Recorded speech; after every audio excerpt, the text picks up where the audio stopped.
listening to the Woken Up Woken Podcast. Woken friends.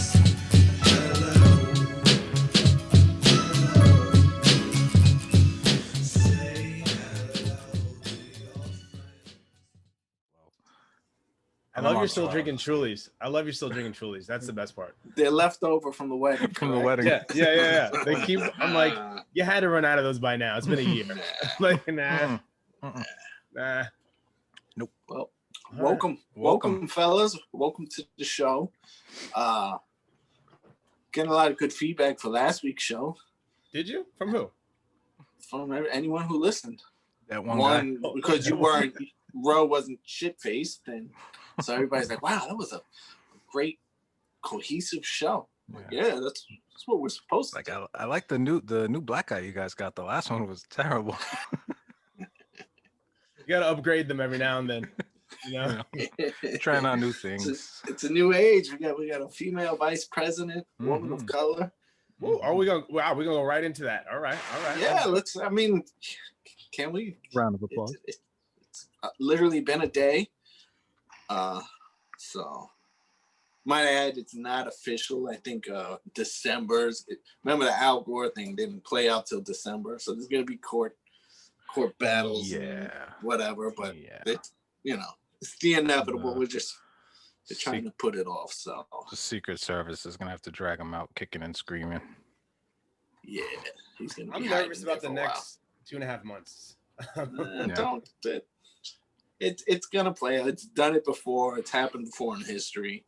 Eventually, they'll But come not to with a grips. dude like this. Well, let me ask you: Do you think has this weakened him? Like, do you think now that because before people were afraid Nobody to wants tell to him, play with me. right? People were afraid to tell him anything, right? Nobody says anything to him. He does whatever the fuck he wants, right? Maybe it's a reality Do check. you think now people aren't as afraid of him because hey, technically you're not the president anymore. I mean, you're almost out, But so yeah, fuck it's you, called lame duck presidency, and yeah, they usually go hog wild those next couple months. Yeah. So he's gonna That's what I'm start saying. doing That's what I'm. executive orders. Yeah. Fire I sale. proclaim myself king, king gonna give of America. He's gonna free so many people from jail. He's gonna go. Yeah. He's like, you get out. You get a free card. You get a free card. You get a free card. Mm-hmm. But they all do that. But yeah, I think he's gonna go randomly. But Joe, how do you? But Joe, how do you feel?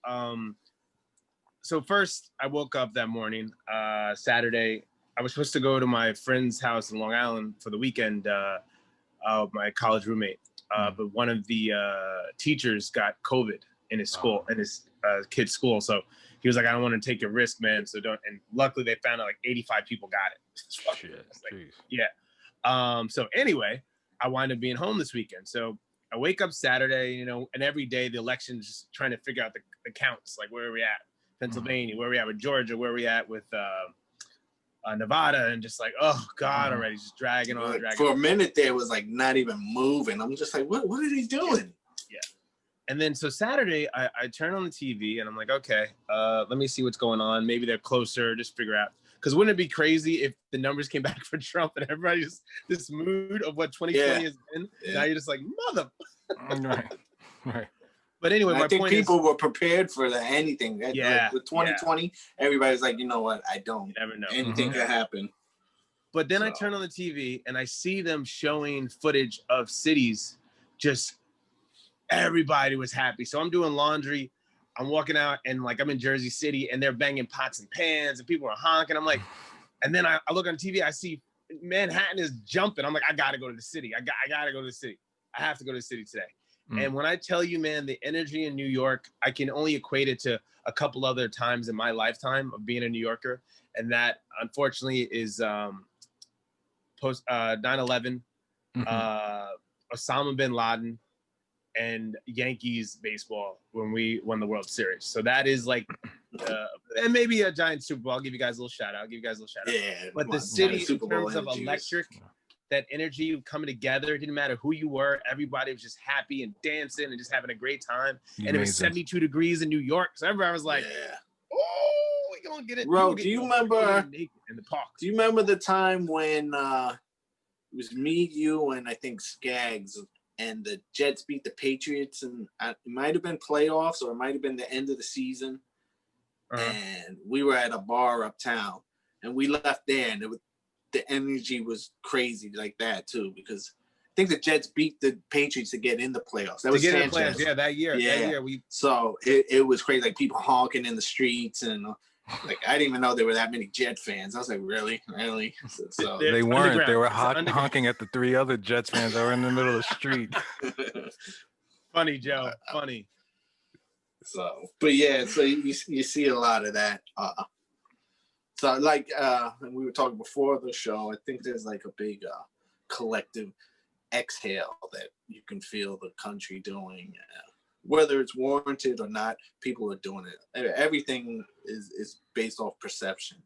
So whether anything has actually changed or not can be debated, but you can definitely feel, the energy's changing. Well, also I didn't know how big of a shadow this casted on people. Like I was like, I'm talking to people, I'm like, is this really that serious? And I was like, wow, it really was. It's like, exactly my sentiments.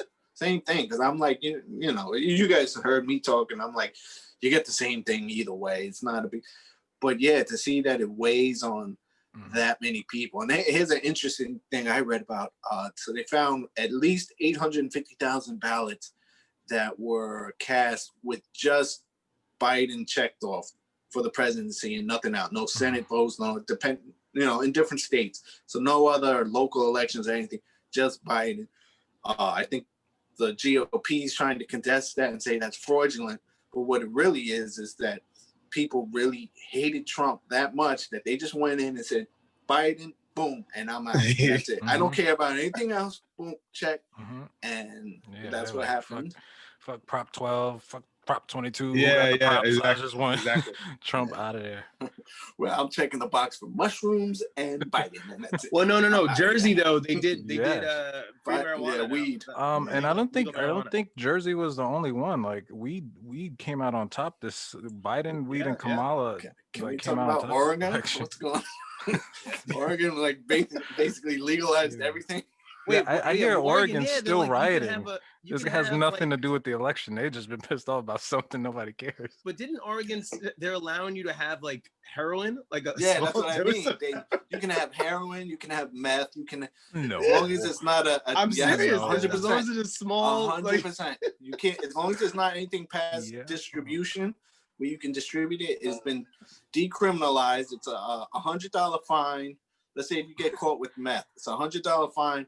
And they enroll you in a program that's been funded by their previous weed legislation. That's such a terrible. That's such a terrible idea, because if you know anyone who's been on meth, you're not catching them with anything, because them motherfuckers is fast. No, but when they pass out, 3 days in that sleep. Well, that's why I think they legalized the magic mushrooms also. So you take the mushrooms, you fall asleep with the meth, they catch you. So put you in a program. So when are we going to Oregon? I don't know if I would be cool. Next weekend we'll be live heroin was legalized from Oregon. Yeah, I don't know if I'd be down with that. I don't think it'd be that bad. You look at like Amsterdam, where everything's legal over there, and everybody's just chill. I think when people are allowed to do stuff, then they don't want to do it. It's like especially the younger people. I think a lot of the rebellious, like teenagers and things like, well, yeah, I can't go outside. Fuck you, mom. I'm doing heroin. Now that. Well, but you forget, Americans, we abuse things to the full power. It's like, you can't just have a little bit. You have to go all 100, 110%. And so that's why I always loved Europe. Whenever I would go over there, it's like, oh, you can do all this. Like, free the nipples. Like, that's normal, Okay, so heroin's not that bad if you do a little bit. Do it once. Studies show that if you only do a little bit of heroin.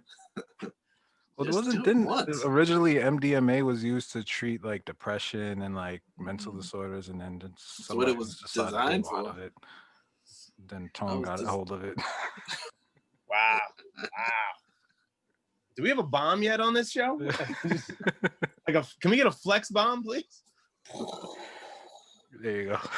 Ev will be the flex bomb. Oh man. So how's everybody doing? How's everybody's weekend? I'm doing good. Good. I'm doing good. Good week. I don't know. Everything everything's coming up roses. Yeah, I mean, seems like I don't know. It seems like I said, the energies is like I don't know. There's definitely something in the air. If you feel it, ride it out, people. yeah, I mean, I even like at work, we got a few people that I work with that are pretty conservative and super. Was it right? I mean, is that Yeah, right? And I right. mean, even I don't talk about politics, so that's why I generally just kind of it's not my thing.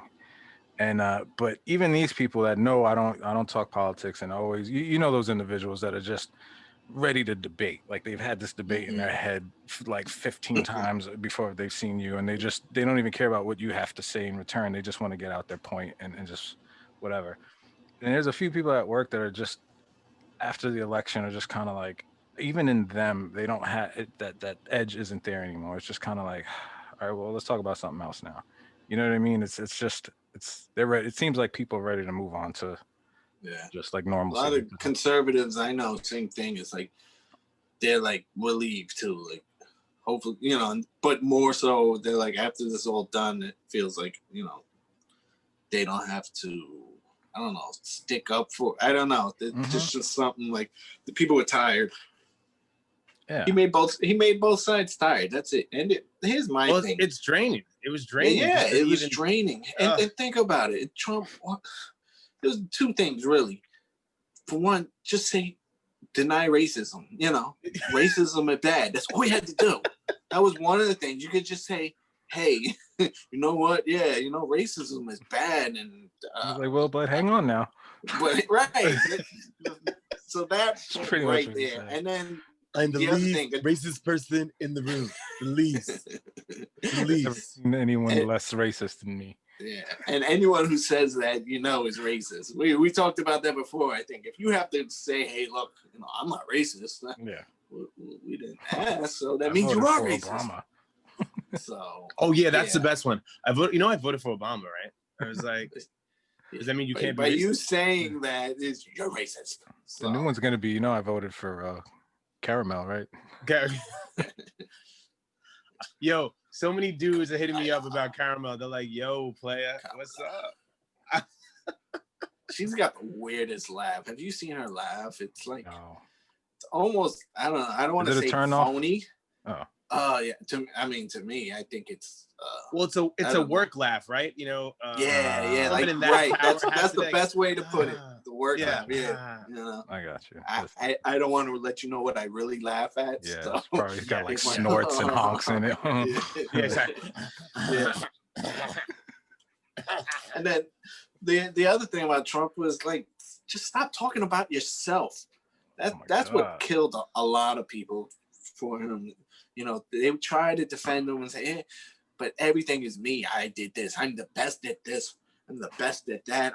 Besides Lincoln, everything was like besides ratings. Lincoln, Like, yeah.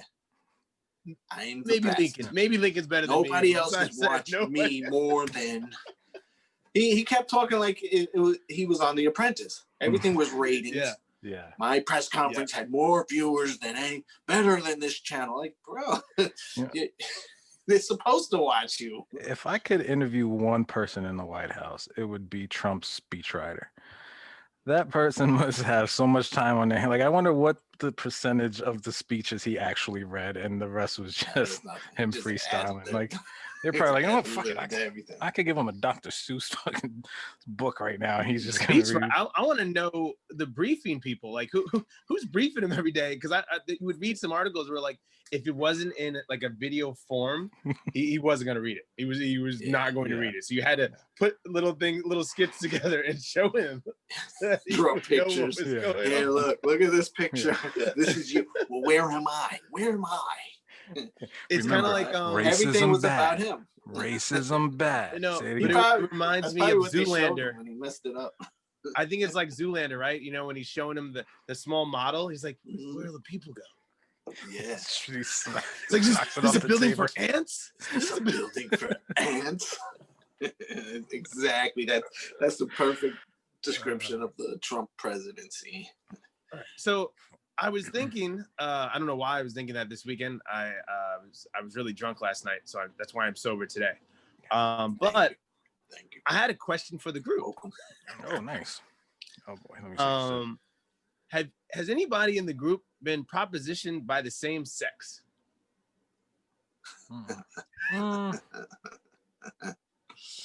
What do you mean by proposition? Like, hey, you Yeah, wanna, how far? hey, what's up? How you doing? Oh, okay. No, never.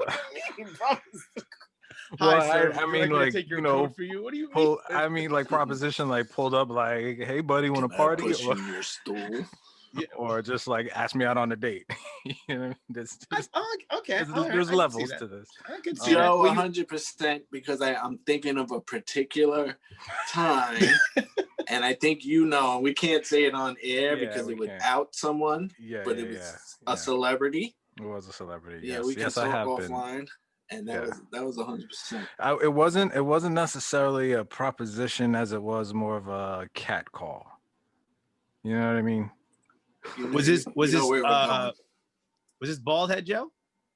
Yeah. Like well, completely bald head Joe? Joe's always been bald headed. I've always been bald. No, I haven't. I've known Ro for I a mean, long before time. No, he had hair. Before He had hair. Ro back- remembers the hair. This was Nice. no, this was bald Joe. This was Okay, bald Joe. glasses. This was Glasses, bald Joe. it could have been because I Because always you go in back and glasses for a forth. little bit. I changed it up depending on when I get bored. So possible glasses, but we're talking. I want to say 01 ish. Black guy, white guy. 2001 ish. Black guy. Black guy. Ooh, Black guy. Yeah. actor He's acted, but no, he's not an actor. from Staten Island. Not, but lives on Staten Island. And Joe, you're gonna give it away. Yeah, I'm gonna give it away. That's and it's gonna become a whole. He a rapper? usually Is he a rapper? usually can be seen with a what do you call Joe. that? Just stop, Joe. He Don't usually do can be it. seen with a unicorn in the background. That's good. That's good. Yeah, That's good. Yeah, That's, no, good. that's Funny. all. Okay. We'll tell you after the show. I have a unicorn in the background. You might even. but that's- You probably just You probably heard heard You the probably just story. forgot. All right. All right. I know. I tried to anyway. You, Evan? Yes. Wow. I What's wrong? guess.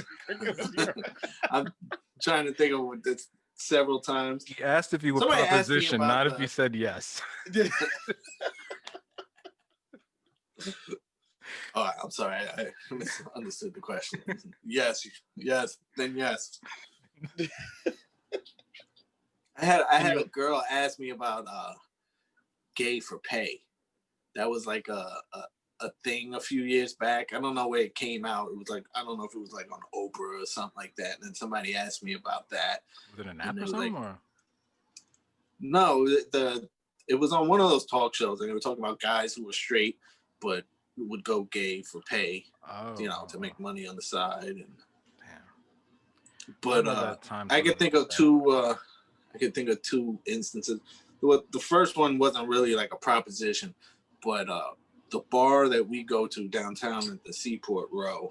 You remember there was a waitress. This was recent. I was there with my wife, and the waitress there, the waitress / bartender, she kept looking at me the whole time. Then she finally comes up to me and she's like, Hey, buddy. can I push in your stool? No, she was like, you look like a friend of mine. And I'm like, okay, yeah. I was like, I get that a lot. She's like, no, you really look like him. He's a gay porn actor. Have you ever done gay? I'm like, no. And she keeps asking me the whole night. And she's like, no. And then she's like asking me, oh, well, like you should do it and all. I'm like, but like she saw me with my wife, and I was with my wife and all. So that was. She asking that in awkward. front of your wife? She would wait till Renee would go. And by the way, away. you guys are married on the show. I just want. Mm. Are you saying you're married on the show? I just want to make sure. Yeah. The show. Okay, Yeah, I just we didn't talked want about you to get a Joe's fan wedding, base. so yeah. Yeah. No. Okay. I just want to make sure. All right. I'm single, ladies. Yeah. Anyway, back to you. But yeah, so that was. So I wasn't necessarily propositioned by the opposite sex, but she. No, probably, did she was doing it for asked me. that in front of Renee? No, she would wait for her to walk away and then No. say it. That's why I was weird, because I was like, wait, you're waiting for her to leave, and then you're asking me like I'm gonna be like yeah, so when are we doing this? You know, Yeah. roll the cameras. Was she feeling? What did she like watching gay porn? I guess that's the vibe I was Right? getting, and she was like She literally probably like had inviting me somebody to on come deck do it. waiting. Yeah, yeah, Deck that's the DEC. vibe I got on deck with an E. Maybe So, maybe that's like her move. Like she sees a guy, she's like, hey man, you look just like my friend. Like, you sure? He takes it in there. Yeah. and then she Okay. does the Ev Silence definitely of the gives you that Lambs. porn star vibe. Look, He does. No, he really does. 100%. He really does. I see it. See, But he's I got, like, get hit he's got on. the brooding thing going on. Like, you know what I mean? Like, All right. I get hit on by guys all the time. that's probably why everybody thought we were gay.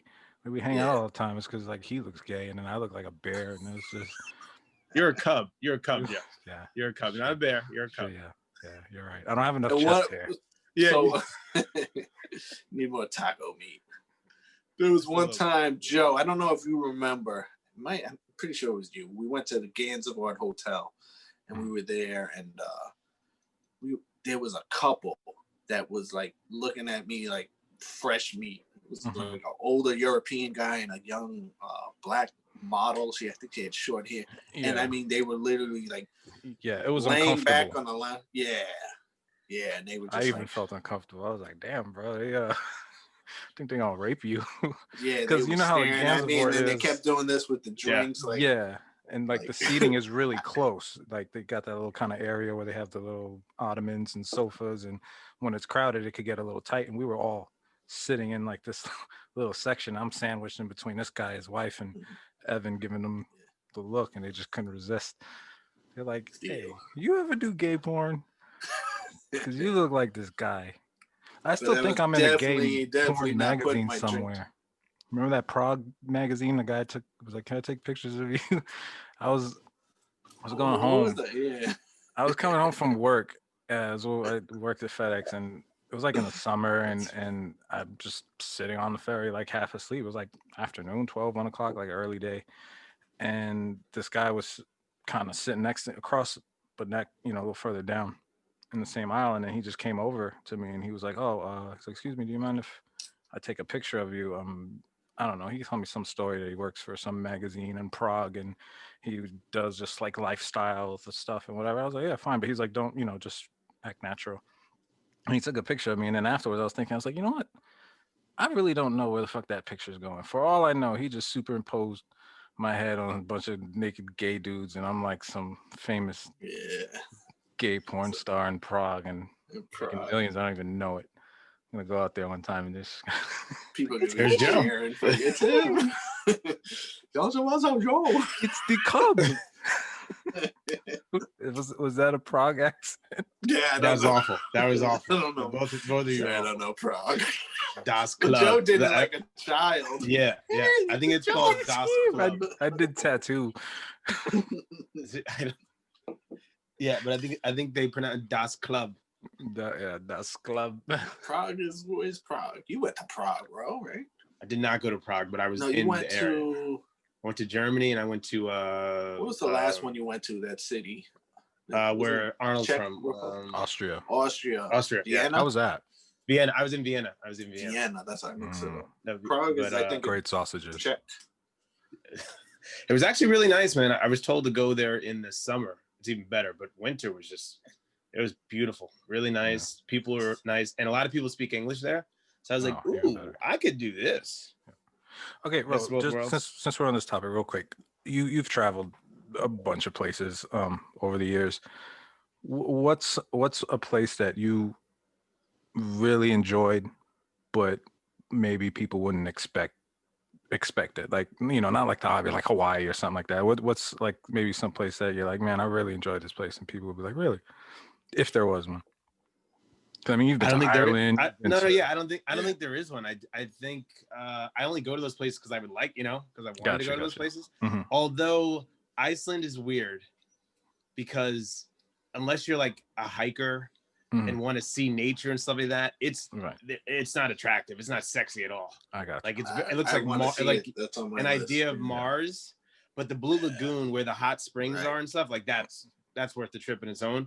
But they have a lot of the shots they did from what was the HBO movie? Game of Thrones. Game of Thrones. Yeah, a lot of Yeah. Game of Thrones stuff was shot out there. So if you want to see Cool. stuff They like got that, the black Yeah, yeah. beaches. Like, Yeah. I want to see it. I don't know it's the beautiful. It's beautiful. photography Like I on said, the it. time of It's the definitely year on you the go, bucket list. Yeah. it could be freezing cold and like you don't know.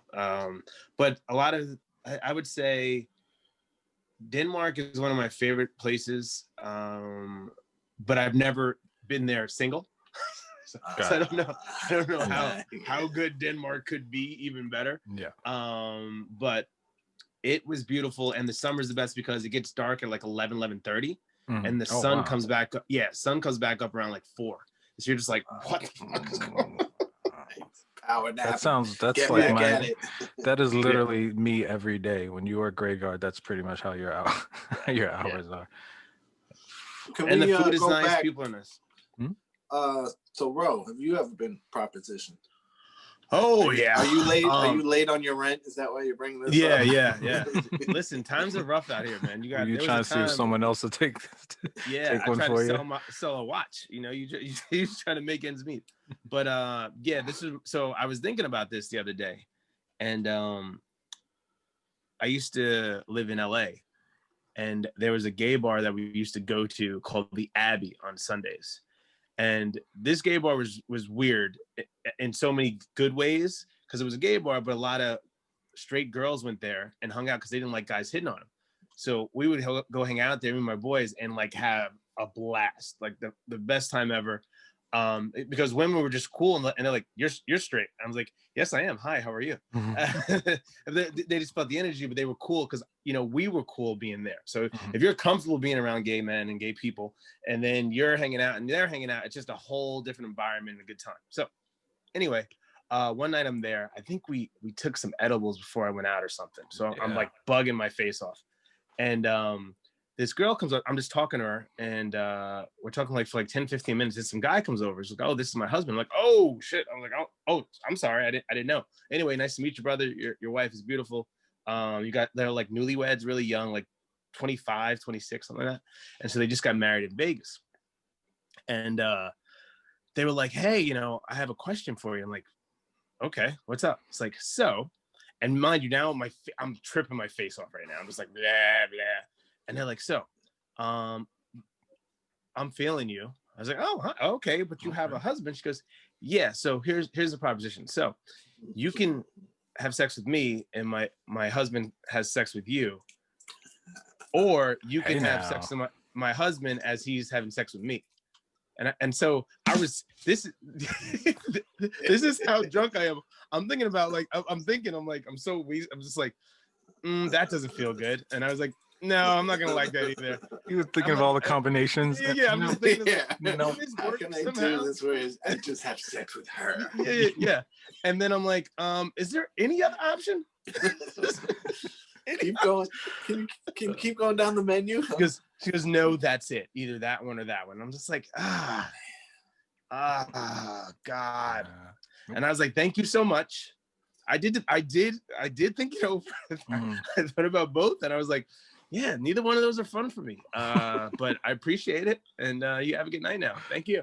Yeah, next time. Good luck though. Good luck with that. It's flattering though. You get propositioned by a gay man or hit on by a gay man, like you know, they're straightforward and they're not lying. So actually, I got a kind of related story. I hung out at a gay bar and didn't get hit on, and I don't know what's yeah, that so we this kid that we worked with I worked with, right?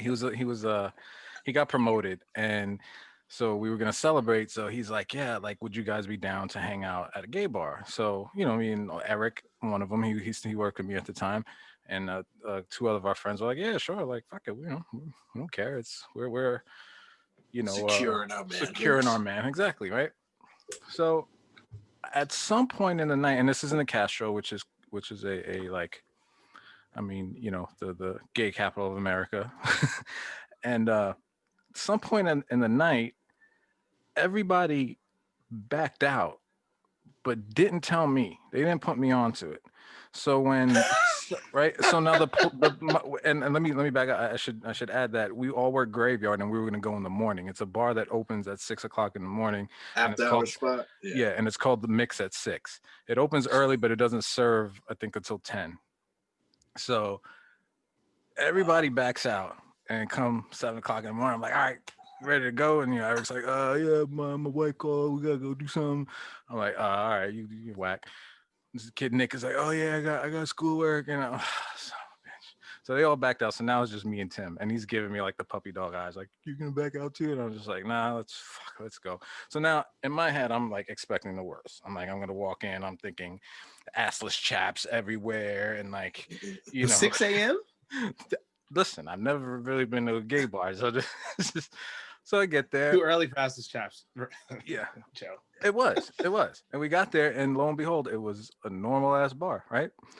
Get there, it was like 2 or 3 people in there, like 2 girls and locals, regulars, and they had like a patio in the back, and it was blocked off. So the guy's like, he's like, hey, I can open the back for you guys if you want. So right away, I'm giggling inside. He's like, And so we go in the back and we hang out for a little bit, and then finally they start serving alcohol and the place starts filling up, and then it gets packed. But we got a spot all the way in the back, and it's full, and everybody, like Rose said, if you're there having a good time there, they're having a good time. They know you're cool. Like it's not even a thing. It shouldn't be, right? It's just whatever. It is what it is. So we're having a great time, but it seemed like everyone that I spoke to just knew I wasn't gay. I don't know if it's like a vibe that I was giving off or what it was, but they just like, and a few people even said like, "You're not gay, huh?" I'm like, "No, nah, got a girl, whatever." And they're like, "Okay," like, I don't know. So I wasn't. Oh, sure. you're Like, so cute. You're so cute. yeah, I was like, should I be offended? I mean, I was a little hurt, like not even a little, little look or hey, Who's your friend over there? Yeah, like you know what I mean, like nothing. So I don't know what's worse. Dave, what happened to Road? Did we lose him? I'm There here. he is. Sorry. But yeah, that now I feel I kind of like want to be propositioned. Joe's going out after the show. Yeah, he's like, and I'm gonna as make with up for it straps, tonight. like somebody going proposition me, dropping things on purpose and like showing my man cleavage. Yeah, I think maybe that's how they know I wasn't gay. Yeah, exactly. Were you doing that? Were you sitting there like this? Are you guys using the salt? Kept dropping your wallet, bending over. Look, I pay. Oh man, good times. But shout out to Tim, man. Tim. So one more I got for you guys. I don't know if it's too early to do this, because it is November, and Thanksgiving's going to be this month. But I wanted to see what was your best and worst Thanksgiving experience. That's a tough one. My Thanksgivings are usually pretty much the same. Like we did same routine. Like throughout your whole life. Venues. Your whole life, you had to have one crazy Thanksgiving or one, one like, oh, this is a great story, or this was like blah blah that went down. Nothing. No one has nothing. Because we do a lot of the same thing every year. So no crazy uncle, more family, no crazy. Yeah, nothing. We're pretty no, reserved. I would think for me, it would probably maybe be Christmas or New Year's, because Thanksgiving, it would just be my immediate family, like my parents, brothers, and sisters. We generally kept that low key, and then Christmas and New Year's Eve, it was more of a bigger was one. when everybody came over. But so what's your crazy holiday story then? Let's do that. What's your craziest holiday story? So one of them was it was New Year's Eve at my place, 1999, right? Year Y2K. Wow, you dropping the year. Jeez. Yeah. All right. Yeah. Well, because it's important. It was the Y2K year when everybody thought come midnight the world is going to come to an end, right? So that night, generally that's when kind of we invite our the family comes over, my friends. You guys have been there, Dre, whatever. So it was kind of one of those. Bunch of people were there, and my dad had invited a friend of his, but his friend invited another friend. And that guy came with his wife and his kids. And they were the most annoying family you've ever met in your life, like as a group, like as a unit. They were the most annoyingest people. The guy was hitting on every woman in our house, like Really? my aunt, Really? Like the dad? cousins, the dad, right in front of his wife. Maybe they were trying to like swing. His kids wanted to go in my room and play with my Nintendo, which was not happening. So it got to the point where my brothers had to grab this guy, kick him out, his wife and the kids. Him, they physically kicked out. The kids and the wife, they escorted out. But that was just the beginning of the night. So then it comes down to to the countdown. I never got over you guys kicking me out that night. So my dad always likes to have the what's the New Year's Eve song, the all lang syne. I don't know. I don't know how to say it. That New Year's all. 'Cause it That New sounds Year's nothing Eve. like You know, it. when the Oh, ball goes, yeah. right. So it was me or one of my brother's job to always have that queued up. Right. So when the ball drops, we play it and the family hugs and we kiss and do all that stuff, right? So me, I'm thinking, all right, this is Y2K. How this is a once in a lifetime thing. So what I do is I go to the circuit breaker, right? And I'm waiting for the countdown, right? But I was like, here's the thing, I can't do it at midnight. I can't take that away from my dad because then he'll really kill me. So I gotta let the ball drop and let them start it. Yeah. Right? And then shut the lights because it's more realistic. It takes some time Yeah. for the breakers and everything, Yeah. to fuck up. So I did that. And it was just what I tell you, it was pitch quiet when I did it. Right? Everybody was just quiet. And then you just hear my mom, oh no. And Joe like snickering in the back. Yeah, Trying to hold it. I forget who it was that saw me and ratted me out. And yeah, I got, needless to say, I got a lot of shit for that one. That was fun though. I had to do it. I mean, it makes sense. It's like it was Makes worth sense. It. But yeah, I don't know. Thanksgivings are usually low key for us though. Yeah, I'm reversed. Go ahead, Joe. Yeah, we're reversed. We do bigger Thanksgivings, and then Christmas just like kind of here's a gift. See you later. Here's some socks. Okay. But I was thinking about this because on Thanksgiving we go around the room and we say what we're grateful for, right? Mhm. And so I'll never forget Robbie. So we're going around the room, and Robbie goes. This is my cousin. He goes, I just want to thank God for giving me these musical talents and ability. And I looked at this, I was like, Ninja, what the hell did you just say? Like we're all giving, like, we're thankful to be alive, spending time with our families, just the fact that everybody's healthy. And then Robbie goes, You went Kanye. Yeah, he totally went Kanye. And I was just like, and I was crying, like my face. I looked at him, I was like, what's the funniest Thanksgiving. I was crying like the whole night. I was just like, wow, Robbie, you in that zone play. He's like, yeah, that's right. One year my brother did give Grace. He was like, my mom's like, you gotta give Grace. He's like, all right. He's like, Grace. Damn, she was good. No, he didn't. Yeah, no, he didn't. Dude. Yeah, he did. Yeah, he did. But he was like way older, so he could get away with it.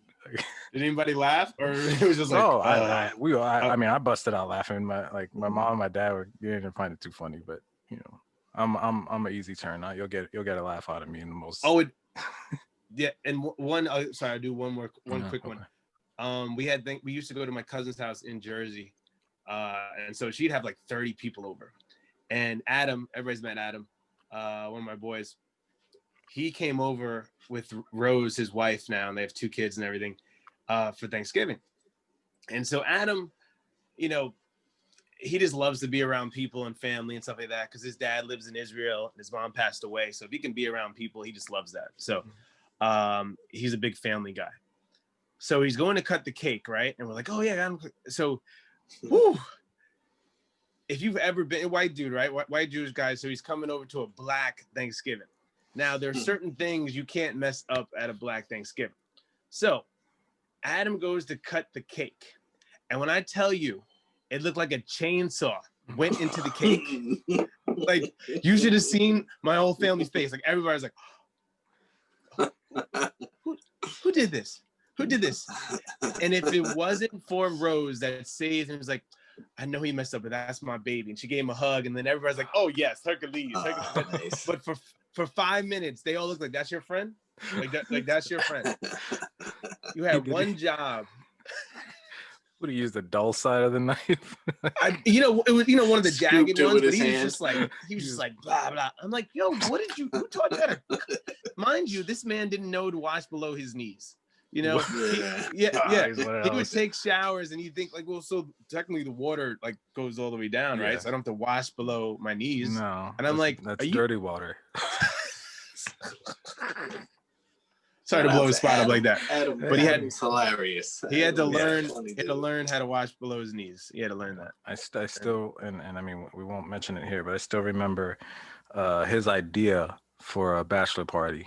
Oh, funniest story ever. One of the funniest nights ever was us on the roof of a 235th telling the story about his idea for a bachelor. I mean, my ribs hurt to this day. I think about that. Wait, what's it called? It's actually a name for it, though. Yeah, there's a name for it. I just remember the lights go out and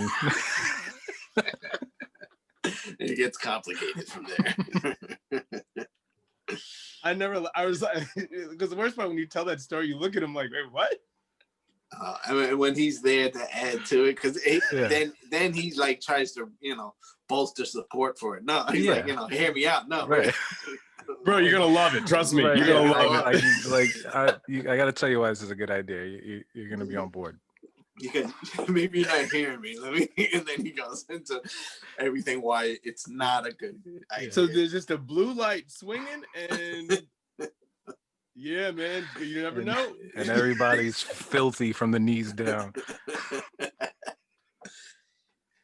Oh man, that's funny. Man. That's funny. Yes. How about you, Ev? Like I said, Thanksgiving's like I love it, but I for the last 24 years I've been working the day after, so it's literally eat and then I go to sleep, and we have family, and sometimes we'll have more family over, so it's pretty tame. But Christmas is a big thing. We have a big family, so I remember one year where it was crazy to the point where, we had 2 Christmas trees in the same room. We had 2 white Christmas trees. I think I was about 12 years old. Because there's 20 kids in your family, right? Yeah. Well, I'm one of 6. There's 8 altogether for my father. So, Jesus.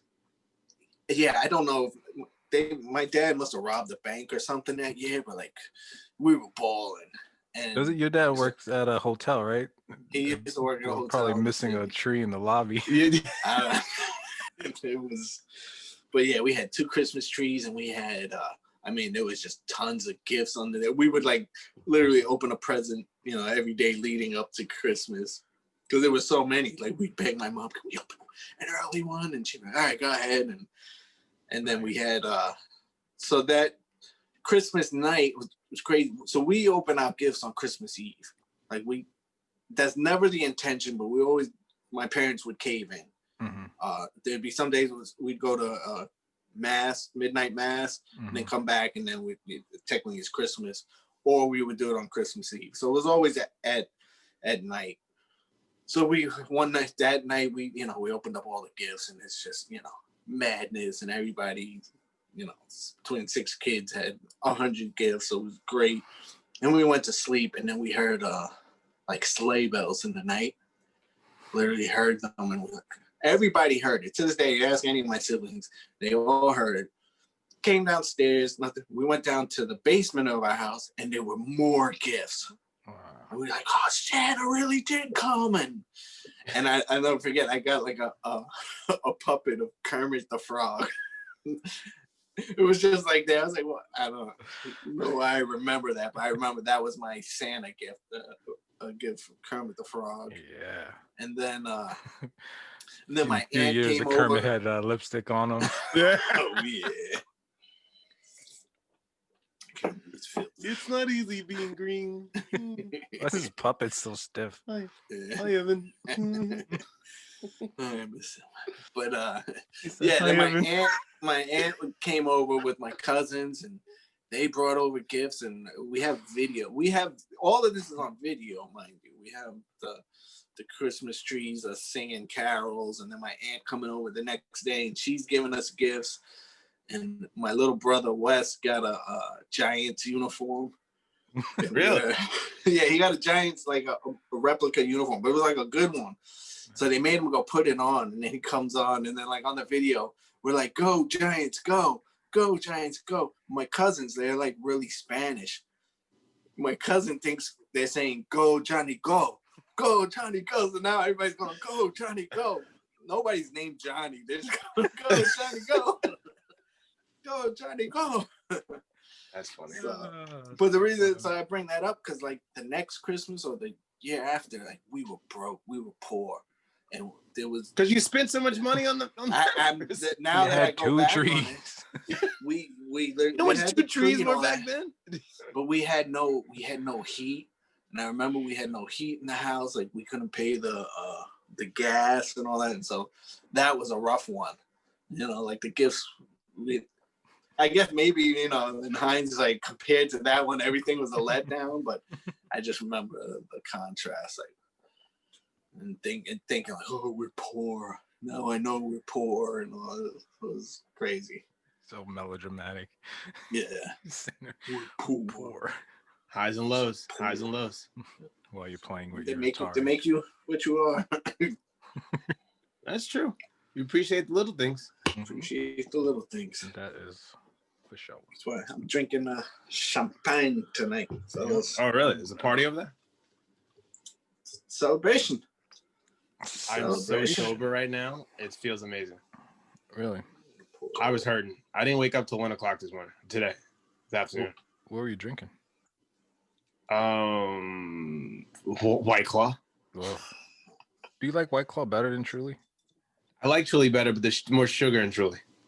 Really? Oh, good to know. Yeah, so you keep on drinking those, buddy. They taste better. They taste way better than and these are the lemonade ones, so they're like like I said, that's the sugar in that is like ugh. Yeah. So if you have a little hangover the next day, it's just a sugar hangover. Yeah. I mean, I usually drink like 2. I'm not getting shit faced tonight. I'm home. You're still going through the year's supply Johnny, you have. Go, Johnny, Go, go. Who's the Giants play this week? The football the team Washington from Washington. football team. And almost They fucked that up. I know, they were destroying them and then almost let that one go. They really did. Oh, Giants won? Yeah, barely. Oh, wow. Second in the division now. Oh, we're second now. Oh, look at that. Yeah, You that's right. Cowboys Cowboys can lost. come out and make it to the Super Bowl, That would be the greatest.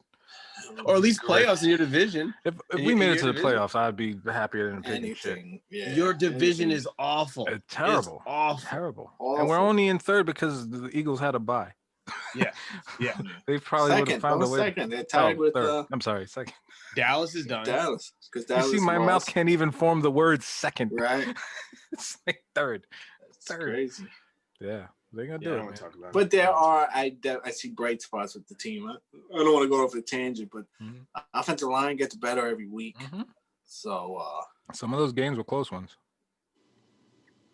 I mean, Danny just has to be consistent. You know, he'll show up, he'll give you sparks, and the Only next thing you know, second he's year. like, The defense has to play 4 quarters. yes, Yeah. yes. Your defense has been awful for a long time. Mm-hmm. Awful. this For year a long time. they're a bunch of overachievers, which Yeah. is a good thing. But yeah, by the fourth quarter they crap out. And Mm-hmm. it hurts us. So Yeah. But hey, maybe no preseason, maybe losing Saquon, all that stuff kind of compiles and starts getting. Yeah, you got gets in to their head, gel it a you know. different way. You know, Yeah. the line's got to be a little tighter now because your running back isn't there anymore. And yeah, Mhm. everybody's got to work. Alfred Morris was our running back today. Like every week we get a new one. Yeah, Really? Alfred So would Morris Gallman- from Washington. I picked Gallman somebody up didn't on play? waivers. Yeah, Gallman Jenkins? played, but they picked up. They got Alfred Morris and who's the guy from? Some New other dude. I England. picked him up. Yeah, I picked him up on the waivers. He was like Yeah, young he didn't. kid. I don't even think he played. So. Yeah, that's why I got negative points there. That's great. Yeah, Awesome. Alfred Yeah. Morris did Yeah. most of the runs. So it is what it is. Yeah. Sports. Sports, yo. So, Sports you. What else? What else we got? Yeah, so I went viral this week, and that's been a big thing, which is kind of crazy. Are we allowed to play what you got viral? Are we allowed to do that? Everybody else does, so I don't know why not. Can we hear? Let the people know what you were part of? Maybe I'll put it on at the end of this show. Okay. We'll do a snippet and play. So instead of playing that Woken up, the usual song. Yeah, we'll play it out with that. We'll do Did that become big? Because there was one girl, there was like a hot girl. She's trying to take a picture, and this whatever stick she had it on, it fell over, and she went to go lean in, and she. Oh no! I don't know. There's so many different. But that one I think blew it up even more. I'm trying to think if there was one. See, it's hard because the Wasted one is a big one. Wasted is a big Instagram meme page, 11.5 million. Yeah, and I saw it there first. So that's how it started. It was multiple places at like almost damn near the same time. So for people that don't know, Ev, you were involved in the song. All right, so what we're talking about is if you guys are familiar, and like it's funny because my kids, I asked my daughter, just like I was like, do you know what the Oh No Challenge is? It's called the Oh No Challenge. That's what it's called now. It's on TikTok, and my daughter knew. She was like, oh yeah. I was like, yeah, well, your father did the beat, and she was like, no, you didn't. She's like, no, you didn't. I was like, no, really, I did the beat. It's called the Oh No. They call it the Oh No beat, but it's actually a beat that I did for Capone of Capone and Noriega, and it was on his solo album called Pain, Time, and Glory, and the song was called Street's Favorite. Then they called it the Oh No song on a compilation. But the beat, it's been around. That was in 2005 when I did it, so it's been around for a while. It's always been like a favorite of mixtapes and stuff. People would rap over it. One of I think we had spoke about this before, but there's a YouTube channel called The History of Rap Battles. It was a really big YouTube channel. They got tons of subscribers and all. But how they started, one of the first beats that they ever did, and first history of rap battles they ever did was to that Oh No beat. Nice. You can't find it anywhere. I had to like really look, and I found it by reading about it. But yeah, they did that, and then they started their channel, and it blew up. But then recently, fast forward to now, there's this thing called the Oh No Challenge, and it's basically they post clips of bad things happening, and then it freeze frames, and it's to my beat, the Oh No beat, which is. And it's so I had told my daughter that, and then I told my son, and he's a smart ass. But he's like, so I'm like, yeah, no, I did that. And he's like, yeah, right. So he goes and does some research, and then comes back, and he's like, you didn't do that beat. He's like, I looked it up. It's for some guy named Kapani. I'm like, what? What are you talking about? He's like, yeah, I was like, Capone, and he's like, yeah. I was like, yeah, that's who I did it for. That was our song. So. And he was like, oh. He still doesn't believe you, though. Nah, I don't. Now go do your English homework. Yeah. Dummy.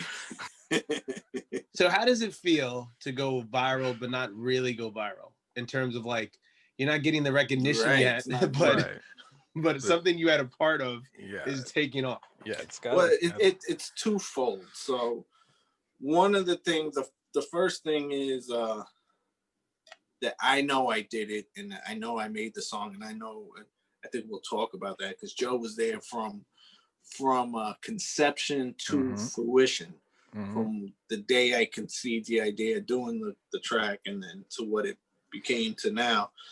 So just the fact that it is viral and it's something that I created, so that that personal self gratification, like justification that I've done something that's good. Literally it's up to 6.7 billion views on TikTok, which is ridiculous. So I know there's a select group Capone, Capone. Ray Most Don, importantly. his manager, and who was my manager, and got us together. Like we know, we're actually talking about it now, but like we know that it was done. So there's a small circle that knows that I'm the guy because credited wise, I wasn't credited correctly on the album. So that's one of the things we're going through now. And yeah, so but knowing that I did it and something that's enjoyed. Yeah. But now it's gonna be run into the ground. For me, it's like Ro was, asking, how does it feel just from being like on the ride? Let's just say it's surreal because like, so what we used to do, and Evan put me onto this. So this was back when we first met. I think really we first started hanging out, and Ev was showing me how to make beats and all this stuff. And one of the things he would do is like when you go to like CVS or Dwayne Reed, like when you go to the line and you're paying, they usually have those little columns with like the CDs, but it'll be like random ass CDs, soundtracks, whatever. So he would just grab whatever, anything that looked interesting, and would drive around, usually go to like the Staten Island Mall and smoke in the car. And then while we're just cycling through the songs and then just see if there's a sample of something you like. And so that's what we did. And he got that We went to Genevieve's, right? Genevieve, Right by yeah, it was like- your house. So Shout out to Genevieve's. Yeah, went to Genevieve's, on Bay And we Street. picked the CD. It got was some called Gatorade. I forget what it was called. It was called like, it was weird because it was like love songs of the, Of like the I don't know. mob or mafia, wasn't it? That one? Yeah, it might have been something like It was that. it was yeah. like it was like It mob was a weird mob movie compilation of hits or something songs. like that. It It was was a weird, it was a weird compilation of songs. So Yeah. the song is Remember Walking in the Sand by the Mhm. Shangri-Las. And that's a whole nother reason I can get into later about as far as, collecting royalties. Technically it's a sample. They would get the majority of any royalties that are due. But yeah, so that's the original song, the Shangri-Las. And it was in Goodfellas. I mean, I was aware of the song beforehand, but it was actually on that CD and it was on that car ride. We were on a car ride. And I think Renee was there too. Renee She was there remembers too. it. Yeah. Yeah, because as soon as that part came on, he was just like, "Oh, that's it. I'm gonna sample." Like you just knew right away. Like it just there's times and I can vouch for it where you'll hear a sample and like instantly you hear the whole beat in your head. You know what you're gonna do with it because it was one of those. It was one of those beats that he didn't take long to make. He laid the shit out, chopped it out, did the beats, and it was like, fuck, that shit is good. You know what I mean? Like that shit, like Yeah, we was were a driving favorite. and it was literally like you said, it got to that part and I was like, oh, rewind that. I was like, I'm Yeah. doing that right there. And it was, oh no, oh no, oh no, no, no, no. I was like, I'm gonna just loop that. Yeah, because if you listen to the rest of the song, that little snippet doesn't sound like anything like the rest of it.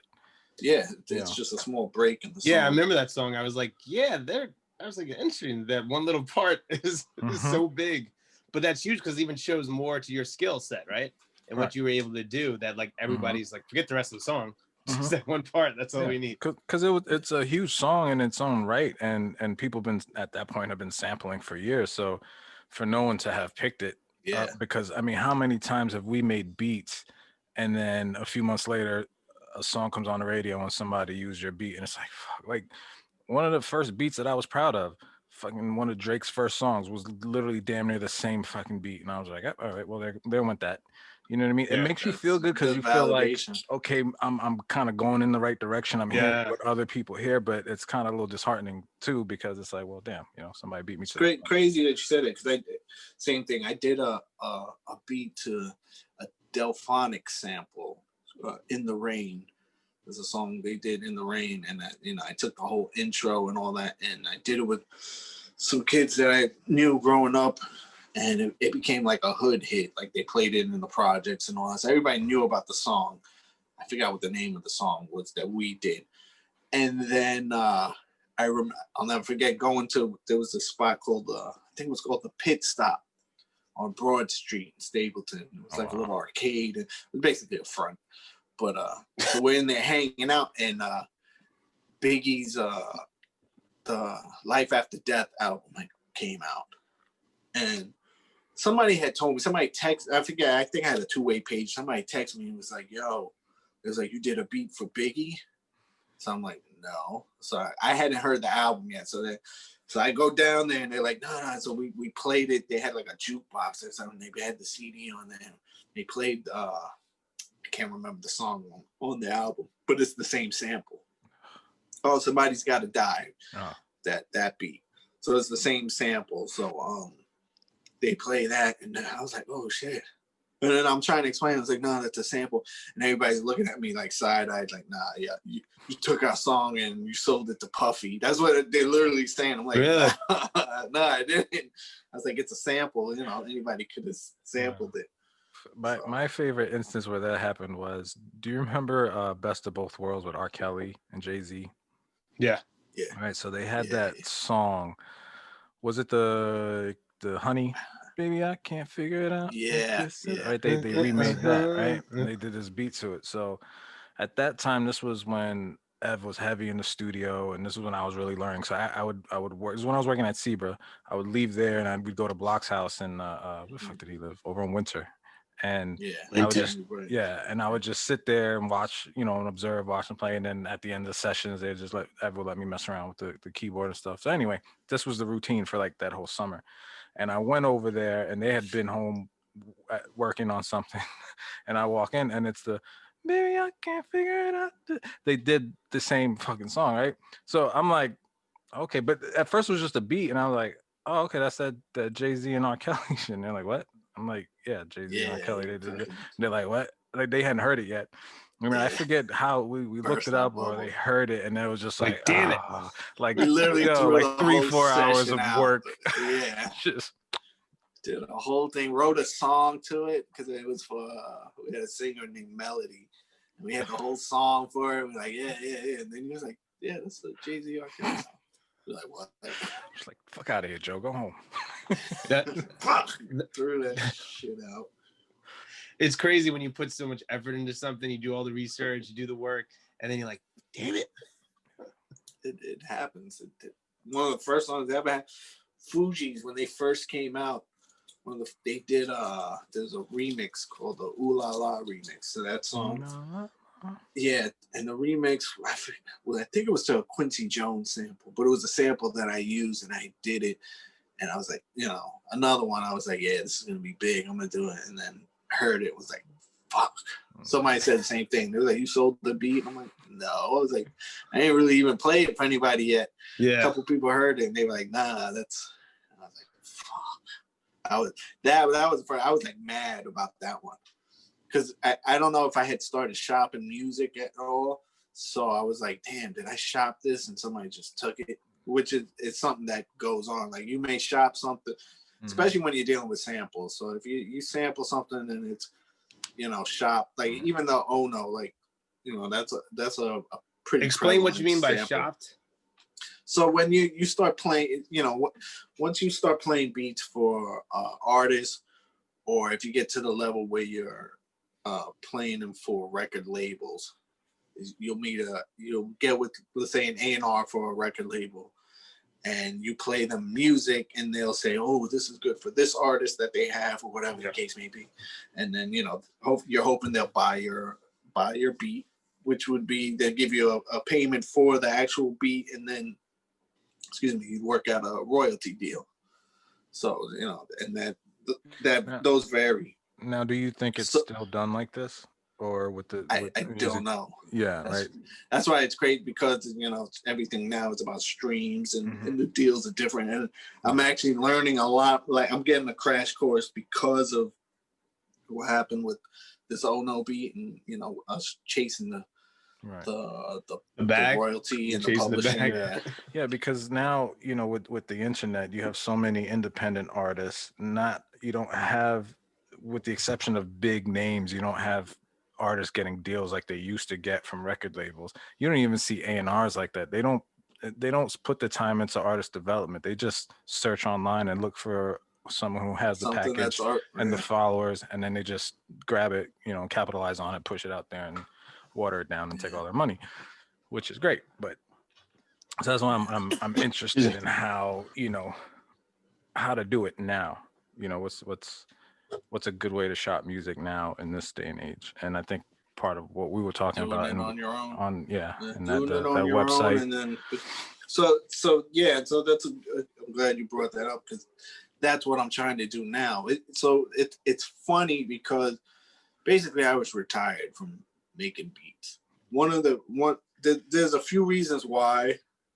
Part of it's, I don't want to say I lost the love, but the business side of the music industry really zapped me. Like, you can ask, there was a lot of us, same thing. We just were like, all right, this is getting ridiculous. There was so much thievery, and people, you hear Kanye West talk about it, how, what these record labels would do, and just basically ripping the artists or ripping everyone off, it weighs on you.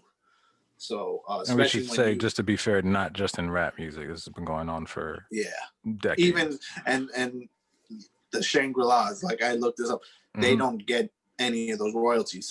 There's an old Jewish man that owns. Now, I'm not even kidding. There was an episode of The Sopranos, or on The Sopranos, one of Tony Soprano's guy was based on a real guy. It was this Jewish guy who, what they do is they just would buy publishing rights and royalties to all these artists, own it, and they would collect the royalties off. True. Yeah. I think I saw, we might have watched something, maybe the same thing about that, where they just did that, just went around and there was like one guy who owned like 63% of all music out at one time. Was owned by one guy. So, wow, which is crazy. Yeah. You know what's interesting? So I was thinking about this. Pharrell did an interview with I think Steve Lighty, and Chris Lighty? Chris Lighty, sorry. Yeah, Chris and his brother. It's funny you say that. I'll get into that because there's something that goes with that. I was about to say, but go ahead. So they did the song, him and what's his name, that they got sued for. Alan Blurred Lines. Blurred Lines. So he was talking about Blurred Lines, and I was like, which was a date rape song by. Yeah, one of the best.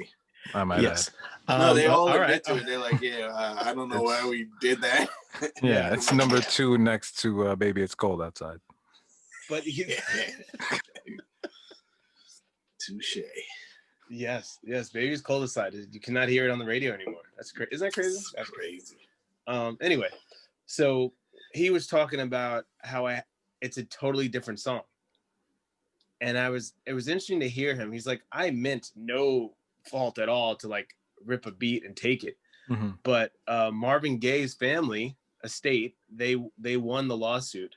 But I'm watching Pharrell talk about this, and he's like, bro, it's not the same song. And I'm like, I'm thinking about it from different. Like, you got to look at chords and melodies. And I was like, wow. I was like, the way he broke it down, I was like, oh, that's different. But he's like, we were able to make a same feeling into the song, and a lot of people thought it was. But if you look at the melody, like look at the notes, he's like, the notes are different. And he's like, that's why he was like, that one hurt me so bad. He was like, because I know as an artist, I would never, or I would say, hey, I'm going to sample it, or ask to sample it. But in my mind, I never thought that it was sampling Marvin Gaye's classic. And I was like, interesting, because the beats are different.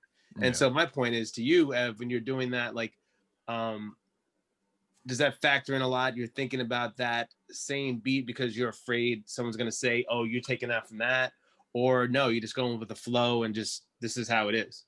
It's more the latter. So like when I do beats, and it's different for a lot of people, but I have the ability, like, because I know music, so I can create something completely on my own.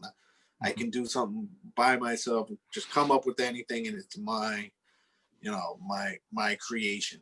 But I can also do the sampling thing, which I like. That's how I learned how to make beats real quick. I learned how to make beats off a sampling keyboard that just like it sampled literally for like 30 seconds. And back in the days, me and my brother would just like, he put me on, he would sample like drum parts of a song, just the drums, sample that, and we would loop it on a 2-track, and then he would sample something else, and that was literally how you made the beat. Then I learned from this guy RNS, who actually I read later on, he taught RZA how to make beats, and he put me on to put me and my brother on. We learned at the same time. He put us on to digitally sequencing beats with a sampler. So basically, you have something that keeps everything in time, and then you have a sampler that plays, you know, whatever you sample. So those were the first beats I made. Yeah, that was the first way I learned how to really do beats, was just by sampling.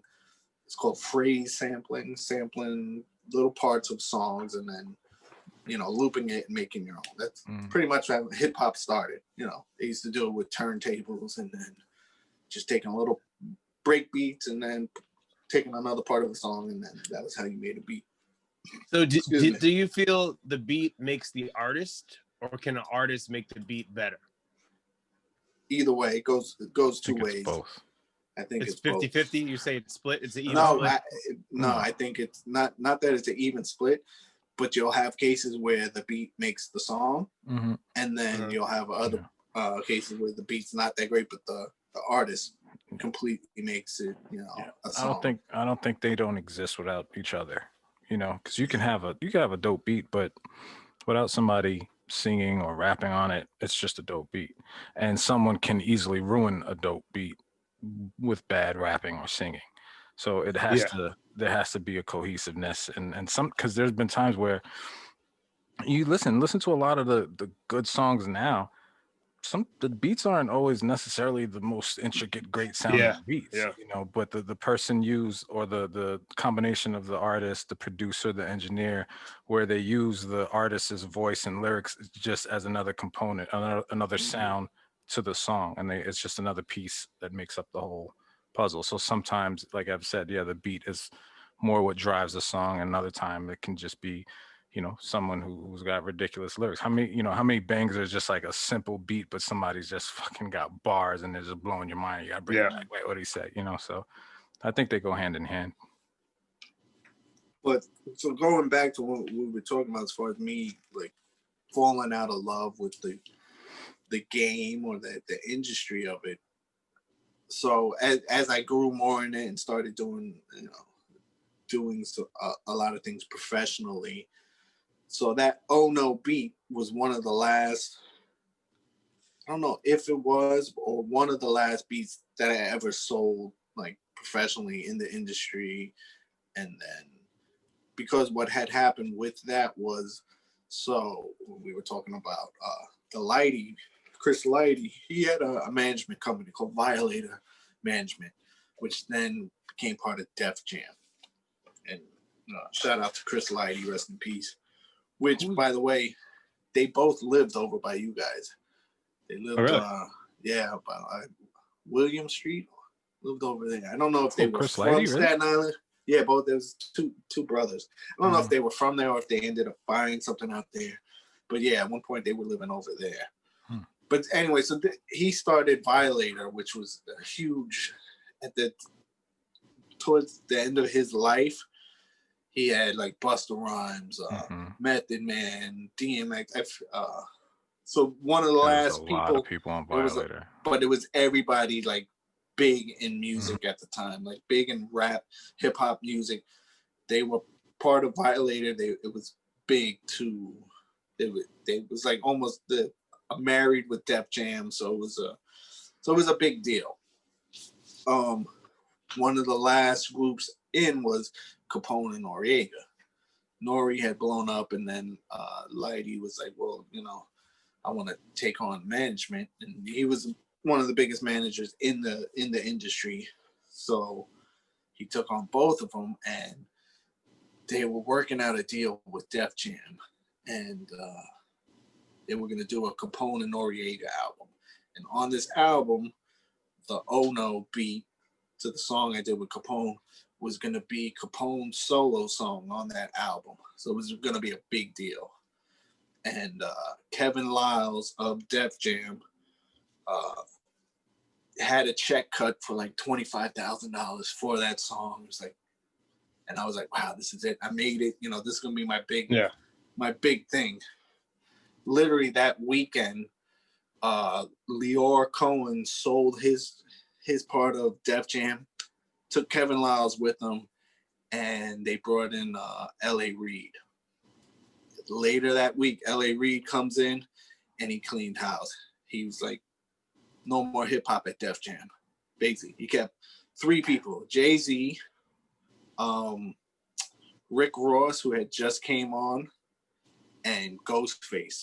Those were the 3 that was. Everybody else was off of Def Jam. Def Jam wasn't doing any more hip hop. He wanted to go a completely different route and do mainstream music and pop. But so those 3 artists were, and he made Jay-Z president of like the hip hop part of it. And they did Rick Ross's album. I think there was a couple contractual things that they had to finish. And I just remember from, Ghostface was trying to remember he had a meeting with Jay-Z, and Jay-Z was like, just, show me some music, and we'll try to get through. And it never came. But yeah, so basically kicked everybody off. So that was my big break, was like down the drain, as I was like, really defeated with that. And then we ended up going with an independent distributor, a smaller label called Koch Records. And Koch Records did they were still new then, huh? That was early on. Yeah, they were new. I'm trying to remember. They did like Pharaoh Munch, and they had took over. There was a label with Mos Def. All those guys, they took over that. They took over like a lot of. So these labels would break up, and they would, take the cast off of these labels or buy the rights to certain people, and then. So then it was like another subsidiary of that, and we did this Capone solo album, and that was on there. And it's crazy. Let me ask you a question. Yeah, go. Sorry. When you're making a beat, do you picture a certain artist flowing on that beat, or are you writing more towards certain people, or no? It's just an open it's a blank canvas. You're just like, oh, anybody could do this beat. So it's a blank canvas, and then as a producer in your mind, you hear certain things like. I would hear different people on it all the time, like, "Ooh, this would be great for this guy," or "Ooh, I'd love to hear this guy." But here's the thing: that's always lost in translation. So how are you going to get it to that guy, right? Right, but even if you get the chance, I would play these songs for artists. Like, okay, here's my I had chances for a lot of things, like Big Pun's album. I had all like where I played for it, and you're like, all right, here it is, and then they would hear it and be like, no, go, because and it's one of the things that I hated, but a lot of the artists I already know would chase what other artists were doing. Yeah. So they, in their mind, they're looking for a beat like this. So Jay-Z comes out with a record and it's killing right now. They're like, oh, I want something like that. I want a hard. So they're all chasing that. So when you're playing beats, your beats might be great and all that, but they're looking for this thing, and you don't have that, so they completely miss whatever your vision is. Yeah. And as a producer, you really gotta package it like that. I learned this like years later. Like, man, I really gotta do all the legwork for them. Like, put all the breaks in it.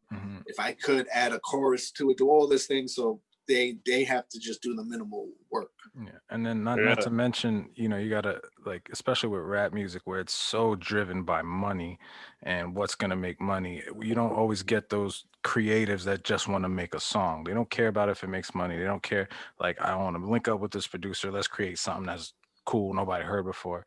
That's where you'll get magic and you'll get those hits. But when you're just really geared on trying to, like, I need this to make money, I want another hit, you can. I mean, not to say that it can't happen, especially if you're someone who's already established and big, but it doesn't always. I think the songs that are timeless and really, last forever are those songs that people, put the time and effort in. Yeah, where they vibe, and that's where I'm at now. Like, so my whole point of all this was, so I fell out of love with it. That happened. We were able to get the record out and do it, but I was just like done with it. I was like, wow, we worked so hard, and then one guy comes in and throws everything away, and a lot of it was there's a lot of politics to it. Like, certain people, they would put on people in their circle, and it was very cutthroat. It was just it was real grimy. So it took a lot of the love out of it for me. So I literally stopped. I was just like, And I used to do it for myself and kept because I like making music. And at one point I was making music and writing songs because I love that. But really just fell out of love with it. But shout out. Do you think it's easier to be an artist today or back then?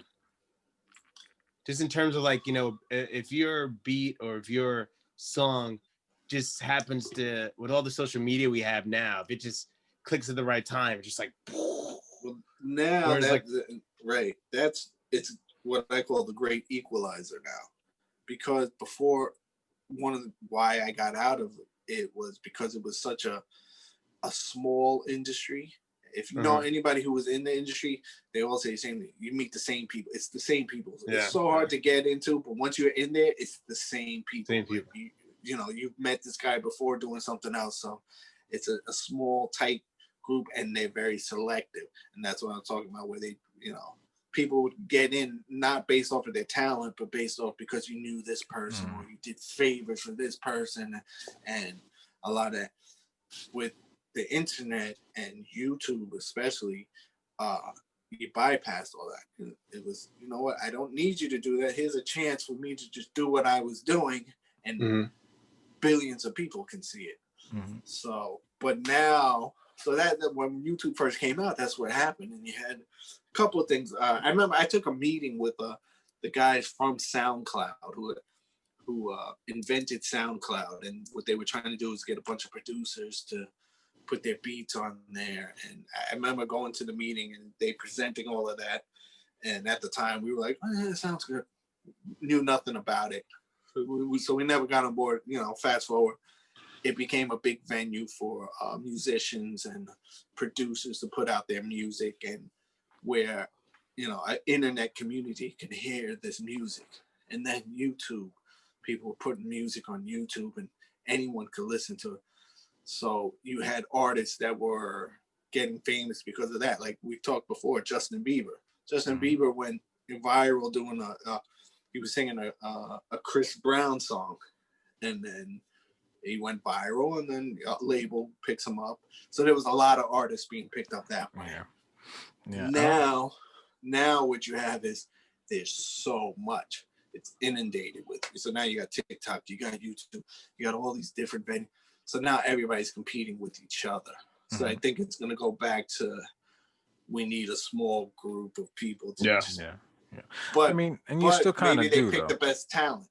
You know, that's what, now you're not just getting, you know, anybody. So I mean, I think it's still like what you were saying, because you still have the big labels and you still do have big artists who make deals, but you know, you're talking about the Travis Scotts and the Babies and the, you know, I won't even consider Drake because he's kind of far beyond that. But the Baby was a YouTube sensation. I don't did it on his own.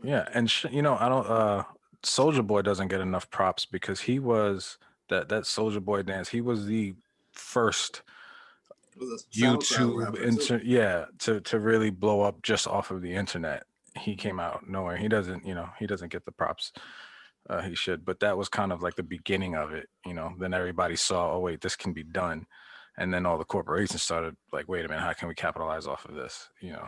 And that's when streaming. So I was gonna say, I was about to shout out you, Joe, because me, you know, like I was saying, I was retired from doing this. I really wasn't doing this. And when I went out, you know, you would always tell me, you know, you being out there in San Francisco, so one of the ways you were keeping your sanity and was doing music.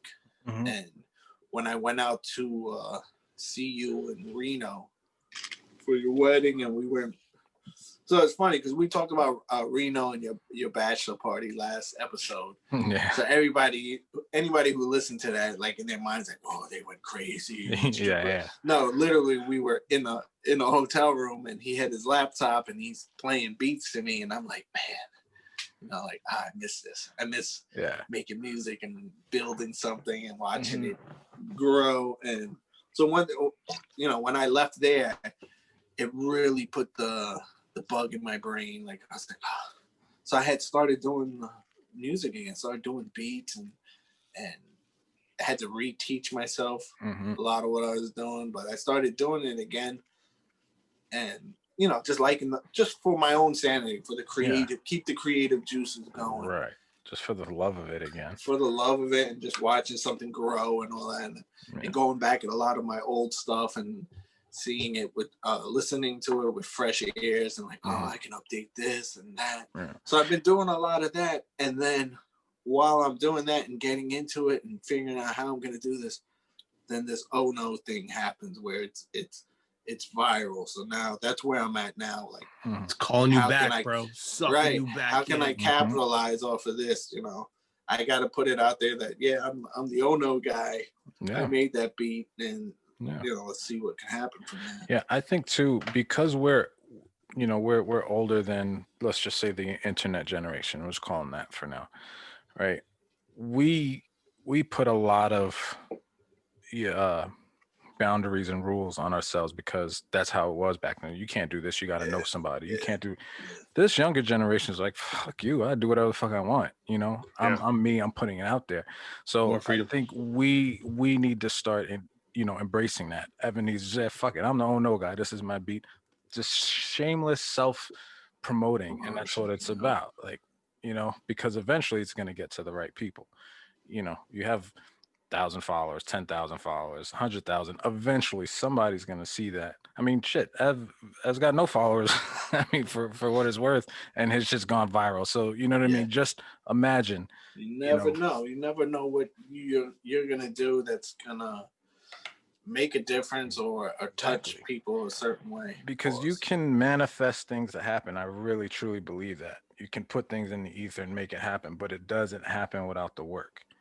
And that's one thing that I didn't realize, the amount of hours we put into music, because I'm still learning. I'm in a fun place where I'm at a point where I can make beats, but I'm still learning things. But the things I learned, I know how to apply it now.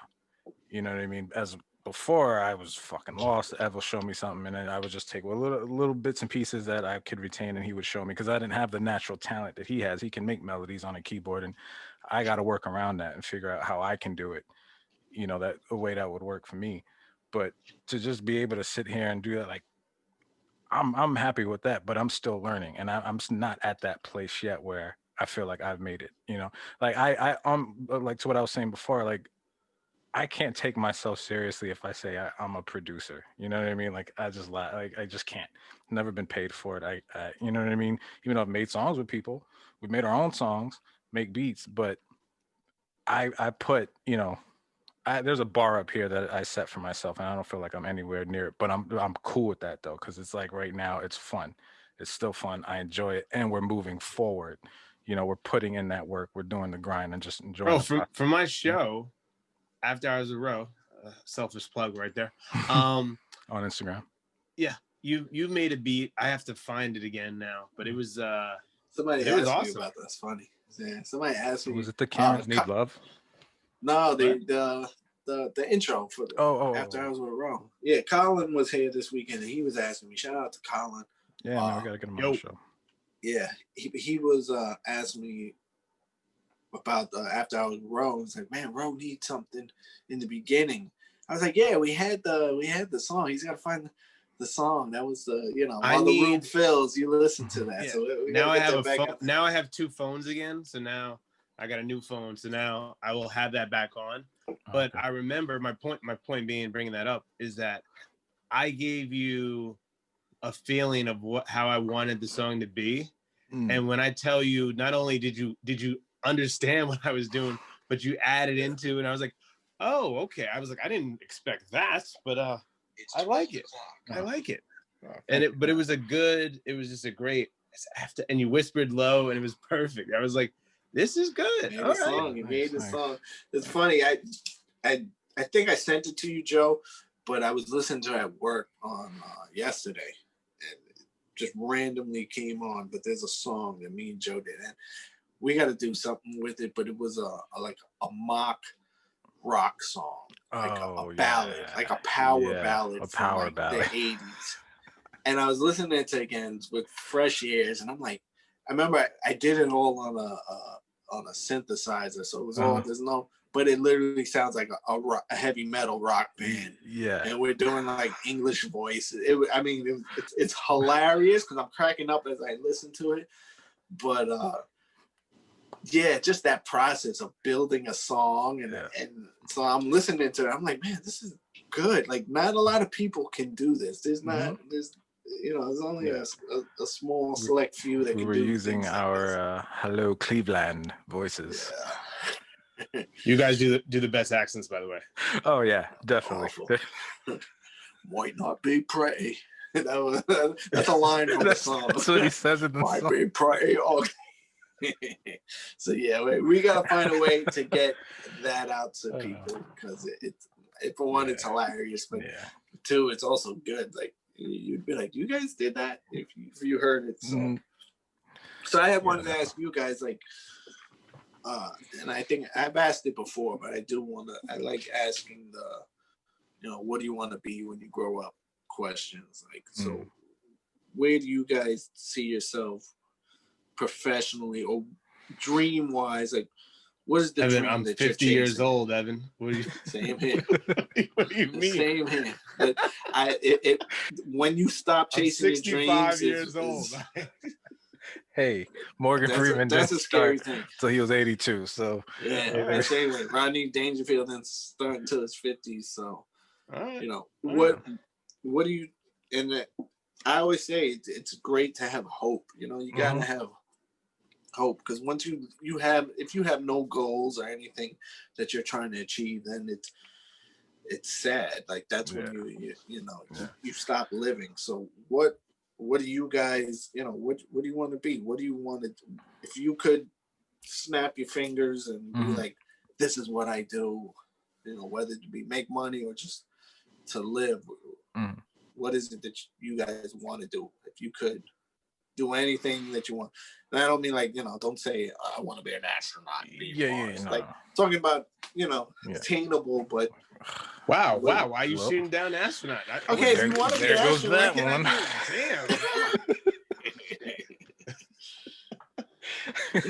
I want to be a soldier. All right, so let me see. A is gone. B, bartender. I want to be a bartender. You're gonna kill it right now, especially with all the bars. Yeah. Excuse me. Believe it or not, if I could have proctologist. No. Okay. It's the ass man. I'm in the ass man. Yeah, yes, man. I'm in a funny place, man. Like, and I hate to sound like so, happy-go-lucky and in your face, like, life is great, but my life is pretty good, knock on wood. Like, we went through a shitty year last year, went through a lot. You guys know everything we went through, but if I could have what I have now, right? Maybe my own home, not renting, right? Still have my wife, still be able to do this stuff, right? Still have his wife. Gotta throw that in there, right? Still be able to make beats and create with you guys, with my friends, like people that I've known for years and I trust, and not have to go to work Tuesday night. Right. I'll be happy with that. I don't want celebrity. I really, really don't. I would love if there was a way I could create, whether it's music or videos or whatever, with me not being the star. If I could help create stuff that goes to millions of people and millions of people love it, but they don't necessarily know who the fuck I am, that's what I would love. That's what I don't want fame, because you guys know me. I'm naturally like to myself. I'm not, I'm outgoing with my friends, but that's about it. I'm pretty much an intrinsic person, so that's what I would. Why are you shaking your head? That was like, that's bullshit. No, because if we said action, you'd be like, yeah, in a heartbeat. Like, yeah, I'm the star right in front of everybody. Yeah, you naturally got that. So. That's from my dad though. That being a ham, I can't. That's in me, and I hate it. I don't know how to describe, because and Roger can vouch for me, because Roger is a performer, like at by nature, right? And when you're doing, say, stand up, or even if you're just being raw in front of a group of people and entertaining, being yourself, there's still a part of you that's aware of what you're doing, right? Like you just, even if you're nervous, like let's say you're doing a performance or something, right? You're nervous, you're like, fuck it, but you just do it anyway. And something just clicks and those nerves go into the back and you know what it is people want, or at least what you think people want. You know what you can do and you do all that. I feel like I can do that in some instances, but I don't necessarily like doing that. I don't know if that makes sense. You know, because the family I come from, everybody's a comedian, everybody's a performer. You get up and do stuff. You got it. So naturally that you absorb that, and it just becomes loud. Everybody's loud. So if you don't have a voice, you're not going to be heard in my family. You So know, maybe it's your calling, even though you don't like it. Like, I you know, gotta, but I've heard that. you before. have that appeal. I mean, just look at your wedding. Look at the turnout for your wedding. People. Yeah, I said thank it you guys in for my that. speech. I can't thank In, enough. you know, in my speech, everyone who turned out, they literally turned out. You know, horrible day. Horrible He wrote that when we speech. were in Reno. I didn't No, really. write it. It was I think people great. came up to me like, was he really the best man? Was he the best choice? I Was was it, like, he was so nervous. What's going on? I was like, yeah, Epps drove me and I like that. I don't know what's going on right now. I thought I got it. I got the bit. It was But funny. yeah, that was part of it. What I was talking about. Everybody came out for you guys, like because they generally have love for you. And they came out for her. It's not. You guys came out for me. Everybody else came out for my wife. But I think we came to the other side of the country. You did. No, you so did. And that's a tell. We you know, from like sincerely, we don't just thank you guys just for the hell of it. Like we really do mean it. Like you guys made our wedding what it was, because otherwise it just would have been the Peruvian restaurant and at the beach. You know what I mean? Like, and I was surprised. I really, because it was last minute. It was an impromptu wedding. We were not expecting that turnout. In fact, we were stressing because we wanted something simple, but we understood that the wedding wasn't necessarily just for us. And I think once I accepted that, once I said, you know what, this is not my wedding, you know what I mean? This is for the family. It became easy after that. The stress went away and it was just like, all right, I could do this. And that, if I have any advice for any man getting married, it is not your wedding.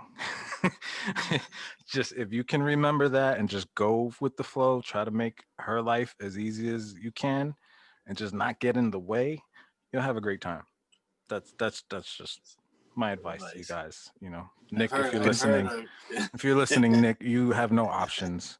You don't pick flowers. You don't pick colors. You just sit there and wait for them. Is he still getting married? I believe so. I think COVID kind of put that on hold for a little bit, but yeah, he's in love, man. Shout out to Nick. All right, he's in love. Nick's another one we need to get. You know, Nick is, and then that could be a whole nother episode. Nick is part of the reason why I'm even out here. But we'll get into that. That's another 2-hour episode. Also, but this is not the first podcast that me and Evan have been on. Let's put it that way. That is true. That was we cut our chops on. Yeah, I introduced this to it, but yeah, we'll talk about that. Yeah. But Ro, what about you? Where does Ro need to be? I think right now I have the feeling like we're doing it. We're with whatever it is, and that's what with the whole oh no thing going viral and all. That's just like, you know, kind of justification, but we're doing something right now. We're moving towards it, and I really feel like the momentum. I don't know. Yeah, something's gonna happen for all of us, and that's how I want it to be. I want us to all do something together or separately, but still hit that finish line so we can form like Voltron. You know what but I mean? right now is the time, and Joe, you were saying it, you gotta enjoy it. So enjoy this. Like I love doing this podcasting. I love talking about it and watching the growth. What we did on the show with you, Ro, and watching it grow and the persistence and all of that sparked creativity. So yeah, it really did. I mean, because I was like, back to what you were saying, like we used to do music and then, you know, you kind of lost the love for it. I think we both did. Everybody just, you know, I moved out here. I didn't have any of my equipment to do anything. And then just kind of started slowly again, just messing around with it, you know, with my iPad. It started with that. And then kind of, all right, I'm bored with this. Let me upgrade. Let me download this program. and it started to snowball a little bit. And then I got to a place. Then I started doing the sneaker thing, and then I got to this place where I like, okay, I'm being creative again, and consistently. All right, how can I actually do something with my music? Like I got all the stuff in my thing. So I started looking at that. And just at that time when I was doing that was when we just randomly had that video call and you were like, hey, I want to do the show and this is my idea. And I still didn't even hop on till a few weeks later. After you had already tried the rose thing. I didn't kind of hop on board till after that. But when we started doing the after hours with Ro, that's when it was like, all right, I'm getting off my ass now and I'm actually using this stuff. It's no longer just, you know, we were editing videos. We did the Valentine's video and the parkour videos back in the days. Ev was able to get a Final Cut Pro from that Sri Lankan dude and was like, gave it to me, was like, here, figure out how to use this, And because I don't know if you guys remember, that Valentine's Day video was random. Ev was fucking around with the flip camera and he came inside and we all just had. Oh, by the way, we have to make one. We gotta do it. Yeah. We've done, what did we do, 2 or 3 of those? Yeah, we gotta definitely get on it. You gotta get going. Yeah. So when we started doing back to what I was saying, when we started doing the show, it's like now I'm finally applying all this stuff. And me and Ev can vouch for me. We had plenty of conversations in the past where we're like, we have to get Ro on TV. Ro needs his own show. Ro, like you have always been like the star. Like we need to, at least in my mind, my goal is to get you out there however I can. So I felt like this is perfect. Finally, we can everybody that I know, like outside of us, outside of this group here, when they meet Ro, it's the same thing. Like when Colin first met you and his cousins and the basketball group, whenever they meet you, they're like, yeah, that guy, you have that energy, you have that. It's got moxie. That Wayne Brady thing. I swear you know what I'm gonna do? I'm gonna get you a Wayne Brady picture of Wayne Brady behind me. You gotta get like a big one too. Yeah. It's like him serious stuff. The day I have Wayne Brady sitting next to me or anywhere is the day I've made it. If I could do something with Wayne Brady, I will concede and be like, Wayne I have Brady. Made it. But I doubt it. He's a sucker. Yeah, oh God. Yeah, so that's a tough thing. I think Joe hit it on the head. Is like, do you want the fame or do you want to just be able to pay bills and enjoy what you're doing, right? And so when I originally moved out to Hollywood, you want to be an actor, you want to be a black actor, be all this stuff. And do I really want to do that because the fame will take care of stuff, or just financially, do I just want to be able to do a job that I enjoy and rewards come from that?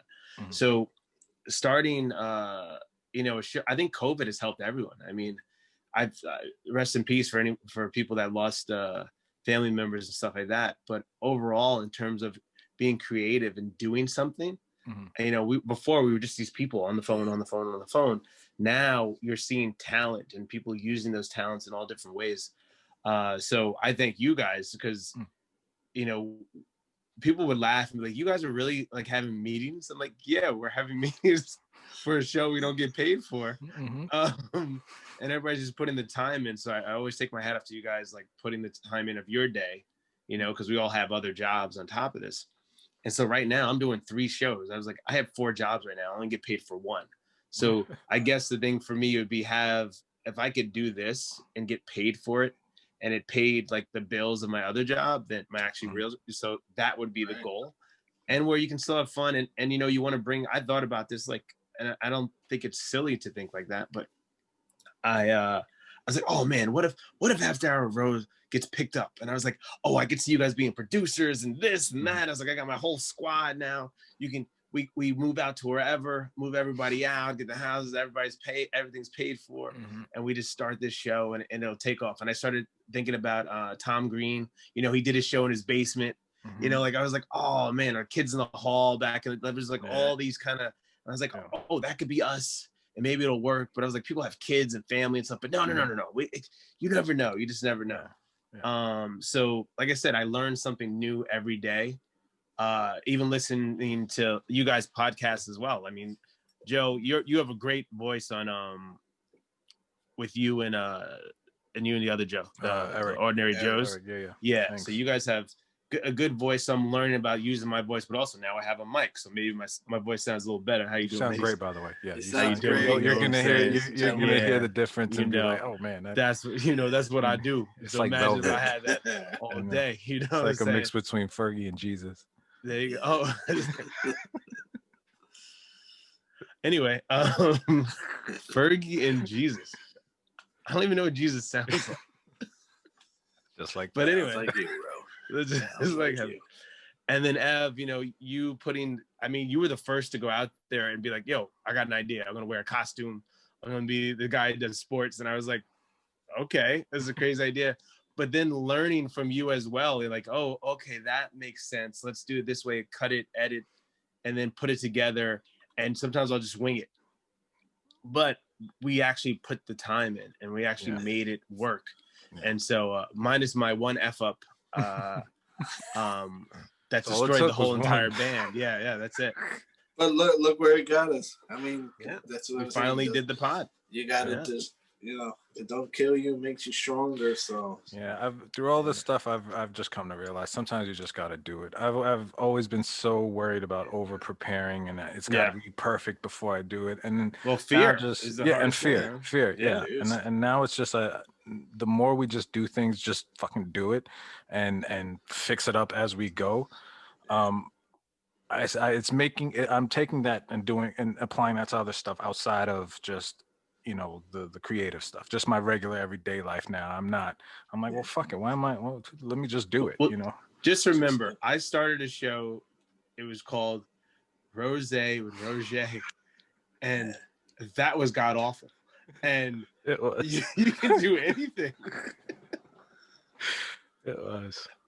I'm so glad it's nowhere. It is nowhere to be found. We're gonna have to reenact it later on. If we ever become successful, like let's definitely. I tell people that skit. I was like, so what'd you do? I was like, yeah. I was like, I sampled rosés and I had like some fruit and cheese, and it's just pure silence. I would eat and drink. Yeah, and the way he just described it, this is really good. And then the best comments on the bottom. People like, put some music on or something, man. Like, just we can hear you chew. Because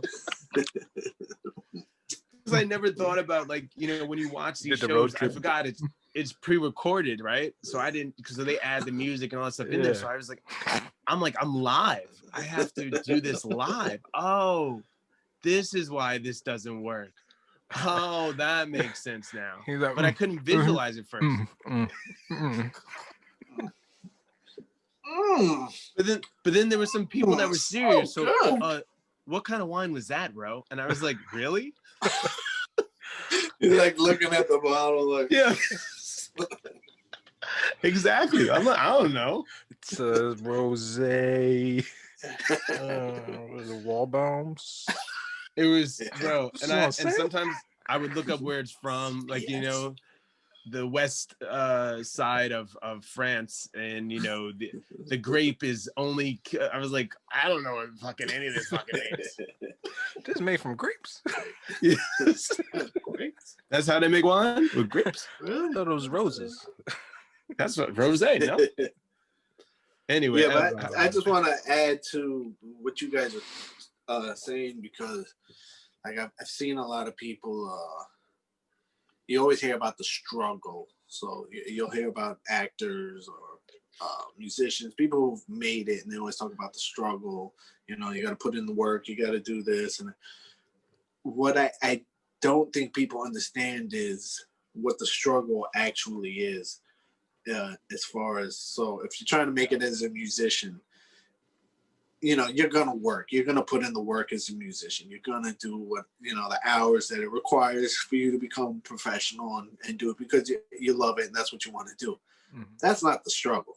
The struggle is maintaining your life and supporting yourself while you do it. So you going to work and you doing your job, paying your bills, doing all that, your family and all that, and doing the music. That's the struggle, finding that balance. So, and that's what a lot of people miss. And that's why not everyone's famous or wildly successful because they don't. I've seen a lot of people, especially in the music industry and the rap industry, and they were 1,000% into, oh, I'll do this, I'll bleed for this, I'll die for that. And I'm like, all right, go out and get a job. And it was beneath them. They literally were like, you know, and the worst thing was to have a little bit of taste of success. So let's say they would do like a record and it would get airplay and all that. And they're like, okay, this is it. I'm on my way. And then nothing ever takes off. And they're going 1,000% doing that, doing whatever they had to do with the music. But then at the same time complaining like, oh, I can't pay my bills. I can't. Like, yeah, you got to humble yourself. You really got to humble yourself. Do the work thing. Do your job. Do whatever it takes to get you. You know, that's why you hear all these about comedians and actors and having jobs. Like, we always go back to the celebrity things. I always remember. There's another one. Bradley Cooper used to be a doorman at a hotel that I used to deliver to.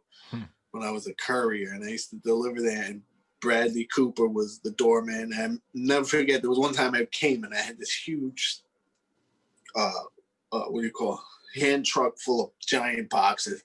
And I come in there and he's got like this trench coat, doorman outfit, or whatever, he was a bellboy, whatever it was. And I'm like, where does this go? And I was pissed off. Man, Dad. Yeah. Bellman. I'm like, where does this go? And I never forget, you know, it's Bradley Cooper, and he's like, he gives that, I don't know who you got to talk to, but you can't come in here with it. And I was just like, but. Can you do your Bradley impression again? Yeah. Spot on. Spot on. In his Bradley Cooper face. Looks but yeah, oddly like Robert De Niro. I had read. It's funny. I had read. That's actually good, Joe. That's my best impersonation. Where I don't even say anything; it's just a face. That's a good De Niro. Do that again. That was nice. That's good. All right. Thank you. But I had read this thing just about don't him ask me working to in do this hotel, and I remember seeing him, but he was already doing acting jobs and all that. But those weren't, you know. Sometimes it takes forever to get money and royalties off of things, and you got to keep. In the meantime, you got to keep paying bills. So yeah. What's her name? Karen Parsons, Fresh Prince of Bel-Air. Hillary, right? Hillary. She didn't quit her regular job at a restaurant, I believe it was, for the first 2 seasons because she didn't think it was gonna last. Like, she didn't really believe too much in the show. She figured out it would be canceled. So she actually was like a waitress or something for like the first year or two that Fresh Prince of Bel-Air was on. And you gotta humble yourself. Can you imagine like people walking in like, oh, Hillary, you want to do? And you know, being prepared to put up with that ridicule and all that. Yeah, but you got to do what you got to do, and those are the people that become successful. Yeah, and just like to what you were saying, for me, like a few months ago, I think I was having problems with that. I was struggling with the struggle because, you know, like you said, you go, you work 40 hours, and then you know you're exhausted, and you come home and you're writing something or making a beat or doing a video, and you say to yourself, why the fuck am I doing this? You know, I'm getting 4 hours of sleep. I'm exhausted at work. I'm exhausted when I come home. And at one point I was like really close to just saying, fuck everything. I don't need to do anything. You know what I mean? Like, I'm not obligated to do any of this. I could just work my job and be happy. But then I said to myself, no, this is the struggle. This is what people talk about. This is what you got to work through to get to the other side, because it's not going to be easy. If it was easy, everybody would do it, you know? So, and that's what I learned in all my interviews that I've done. Like, I mean, Patty's story to this day, maybe Brian's wife, like, what? Like, never played an instrument in her life. Yeah. At 30 years old, decides I'm going to play bass. I'm going to start an all-girls as a cover stenographer. Band. That's fucking crazy. Fucking I was like, wait, what? Pretty good job, by the way, too, right? Yeah. I'm just like, how do you do that? And so I'm learning about everyone. It's just like, I said I was determined that that's what I was going to do, and no one was going to tell me in the LA. And I was like, holy shit. And so I think that's the most empowering thing that I've kind of learned through all this and through COVID is like, there's nothing you can't achieve. You know, you just have to, again, you guys nailed it on the head. You got to put the work into it. And even my other friend I talked to, Ava, remember she had the stroke. She was doing cocaine. Like, yeah, that's crazy interview. Yeah. But she was like, she hit me in the head with like, yeah, if you're going to be a comedian, you need to be going 7-8 shows a week. Yeah. And so I thought about us, when we went, I was like, we didn't really put it all. We did one. Yeah, we did one. And, how come and I'm not a complained comedian? about it? Oh, where's my special? Exactly. So I forget about that sometimes. Like, oh yeah, I was like, that's what work is. And so by us having meetings and doing everything and just, that's work, and that's a part of that. And so when there's things come your way, then you're able to succeed in them because you've put the work in to prepare you for that. And so even with the other lady, she's been doing that. The other show I do, she's been doing that for a minute, and like I learned from her professionally. Like sometimes in an interview, I'm like, but she gives me an outline every week, and then we talk about things we're going to talk about. Now we actually do a meeting before the show, so I'm like, I really work like 4 or 5 days. And it's crazy when Ro tries to do like he wants like an outline and a meeting for this podcast. Like, dude, we're just gonna turn it on and go. That's it. I'm like, can I get an outline, please? What's going on, please? Nope. Yeah, I mean, but that was what helped, was us treating it like a job and taking it serious, because it's so easy. You listen to your family and friends, like you're saying, like, why are you guys doing this? Why are you spending so much time, whatever? But to be affirmed by you guys and Danielle, shout out to Danielle, who's the piece missing to this. Are we ever gonna get her on this shit? Yeah, right. Yeah, she asked. I know we do it late on Sunday, so we'll get something. Yeah, I'm gonna try to work out a schedule so I can do this. Before we're gonna do plugs soon anyway, so we wind it down. But yes, the latest podcast me and her did. It's hilarious. You gotta check it out. Put that one out. But just I want to add one other thing, like you were saying, Joe. The other thing is you gotta enjoy it. Remember, Russell Simmons was. He said that one time. He was talking about if you really put in the work you're doing, then once you start to see that it's working, it's like almost like pushing something down a hill, and once you see it start rolling, like you gotta enjoy that, because everyone looks at the success and everything afterwards. You gotta enjoy the buildup, because that's the real fun, watching everything that you're doing pay off. Yeah, and it happens slowly, but you can see it happening, and then running with, like you said, Joe, with that momentum. So definitely enjoy. Like I really feel that now with what we're doing and with everything that's going on. Something's gonna happen, or even if nothing happens, we're having fun doing it. And it's experience. Making us better people. And this will be stuff to look back on, 20 years from now, whether we, it blows up or not, just to look back and at these conversations and our perspectives of how we were when we were younger, if we still feel the same, and how much has changed since then. That'll be interesting to look at. Pussy on chain, Lex. So thank you, fellas. This is great. I always look forward to this, and I appreciate it. We're at 118 minutes, so I think we're gonna wind this down. I do want to do some plugs for everything that we got going on outside of the Woken Up Woke podcast. We're still going to keep that name, right? We're still keeping that name? Okay. Sorry, it's been registered. It's in there. Woken Up. Anytime when I tell people, they're like, it's the whole woke thing. I was capitalizing off of that. Like, they're like, but what's it called again? Woke. Oh. Yeah. I love when Eric tries to plug it, because he's like, Woken Up. Woke. So is that pause? Shout out to Eric, because Eric, man, he's a believer in us. He always shouts us out. He really is, and he's another big motivator. Like we're talking about, kind of, there's no timeline of when to do things.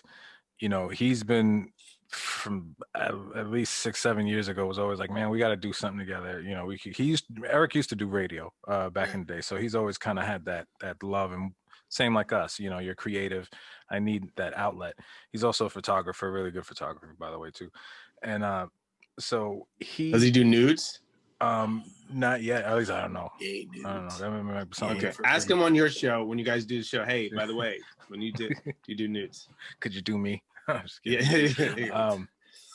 But yeah, I mean, Get French he's girls. a huge motivator. Like, for instance, an example. We do our podcast right before we do this one.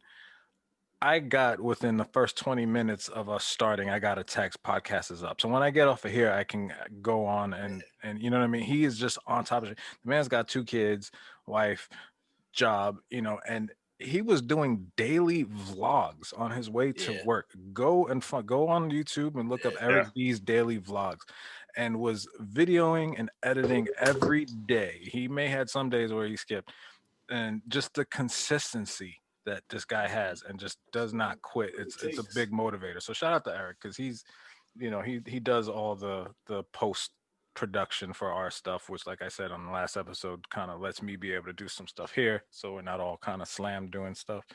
So yeah, man, shout out to him. He's gonna make it. People like that will make it. His heart's in a good place. He's consistent, and to be Got a able great to radio merge- voice. Got a great Oh, yeah. radio voice. Yeah, and to be able to merge, my 2 worlds. There's no more independent Joe. So we want to do that. That we gotta kind of come up with a concept or a topic for that. You where we sticking them at that table at your wedding, and yeah. poor guy. We were like, who the hell is this guy? Yeah. Mind you, I had met Eric before, so but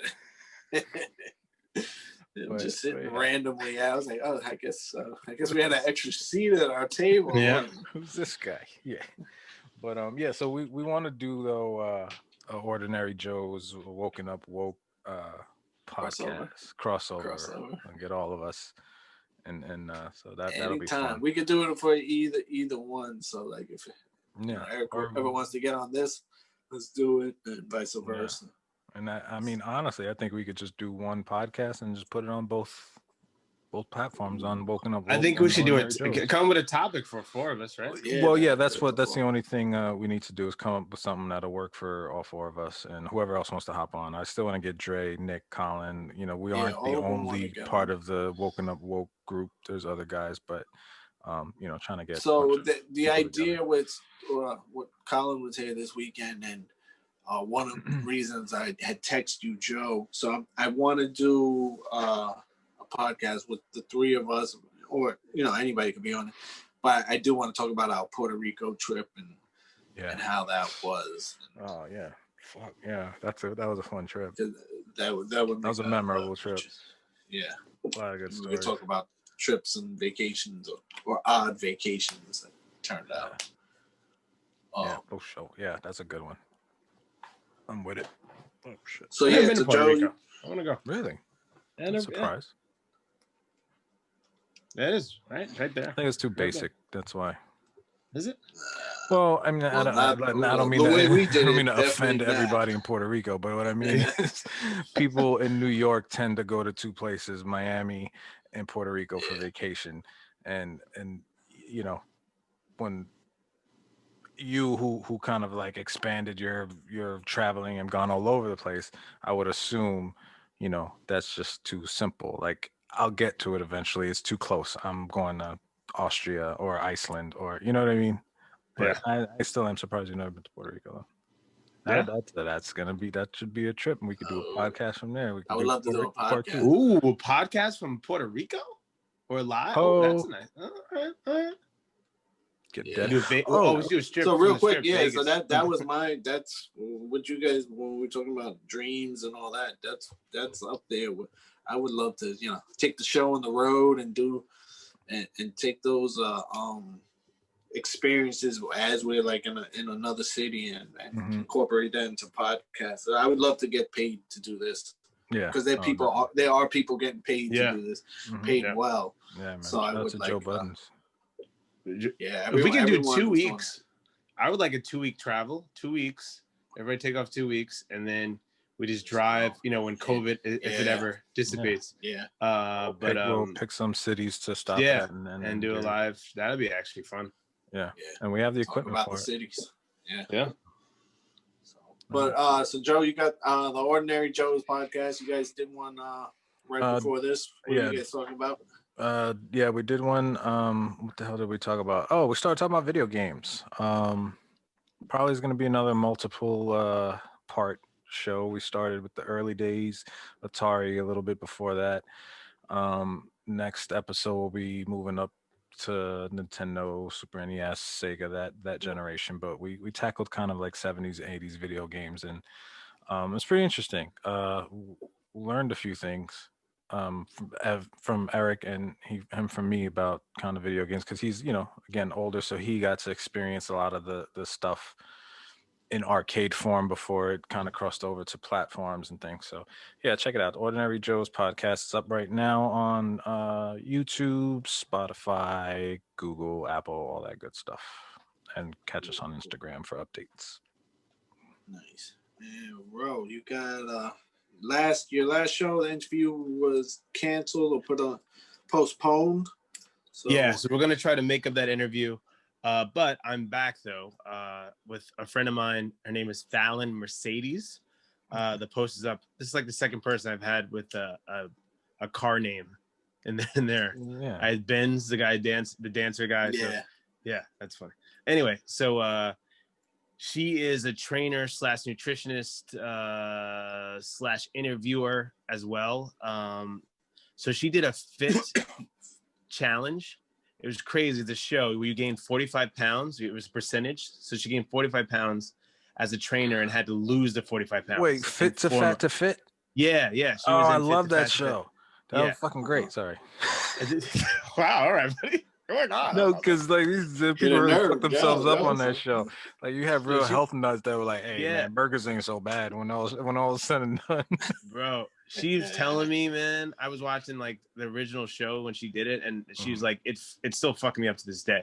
yeah, Doing that challenge, it was the worst thing I could have ever done in my life. She said, she's like, hormonally it messed me up. She's like, I was getting my period every 2 weeks. I was just like, my teeth, because all the donuts and stuff, cabbage, like all of. I was like, what? And you see her stuff in her face. really?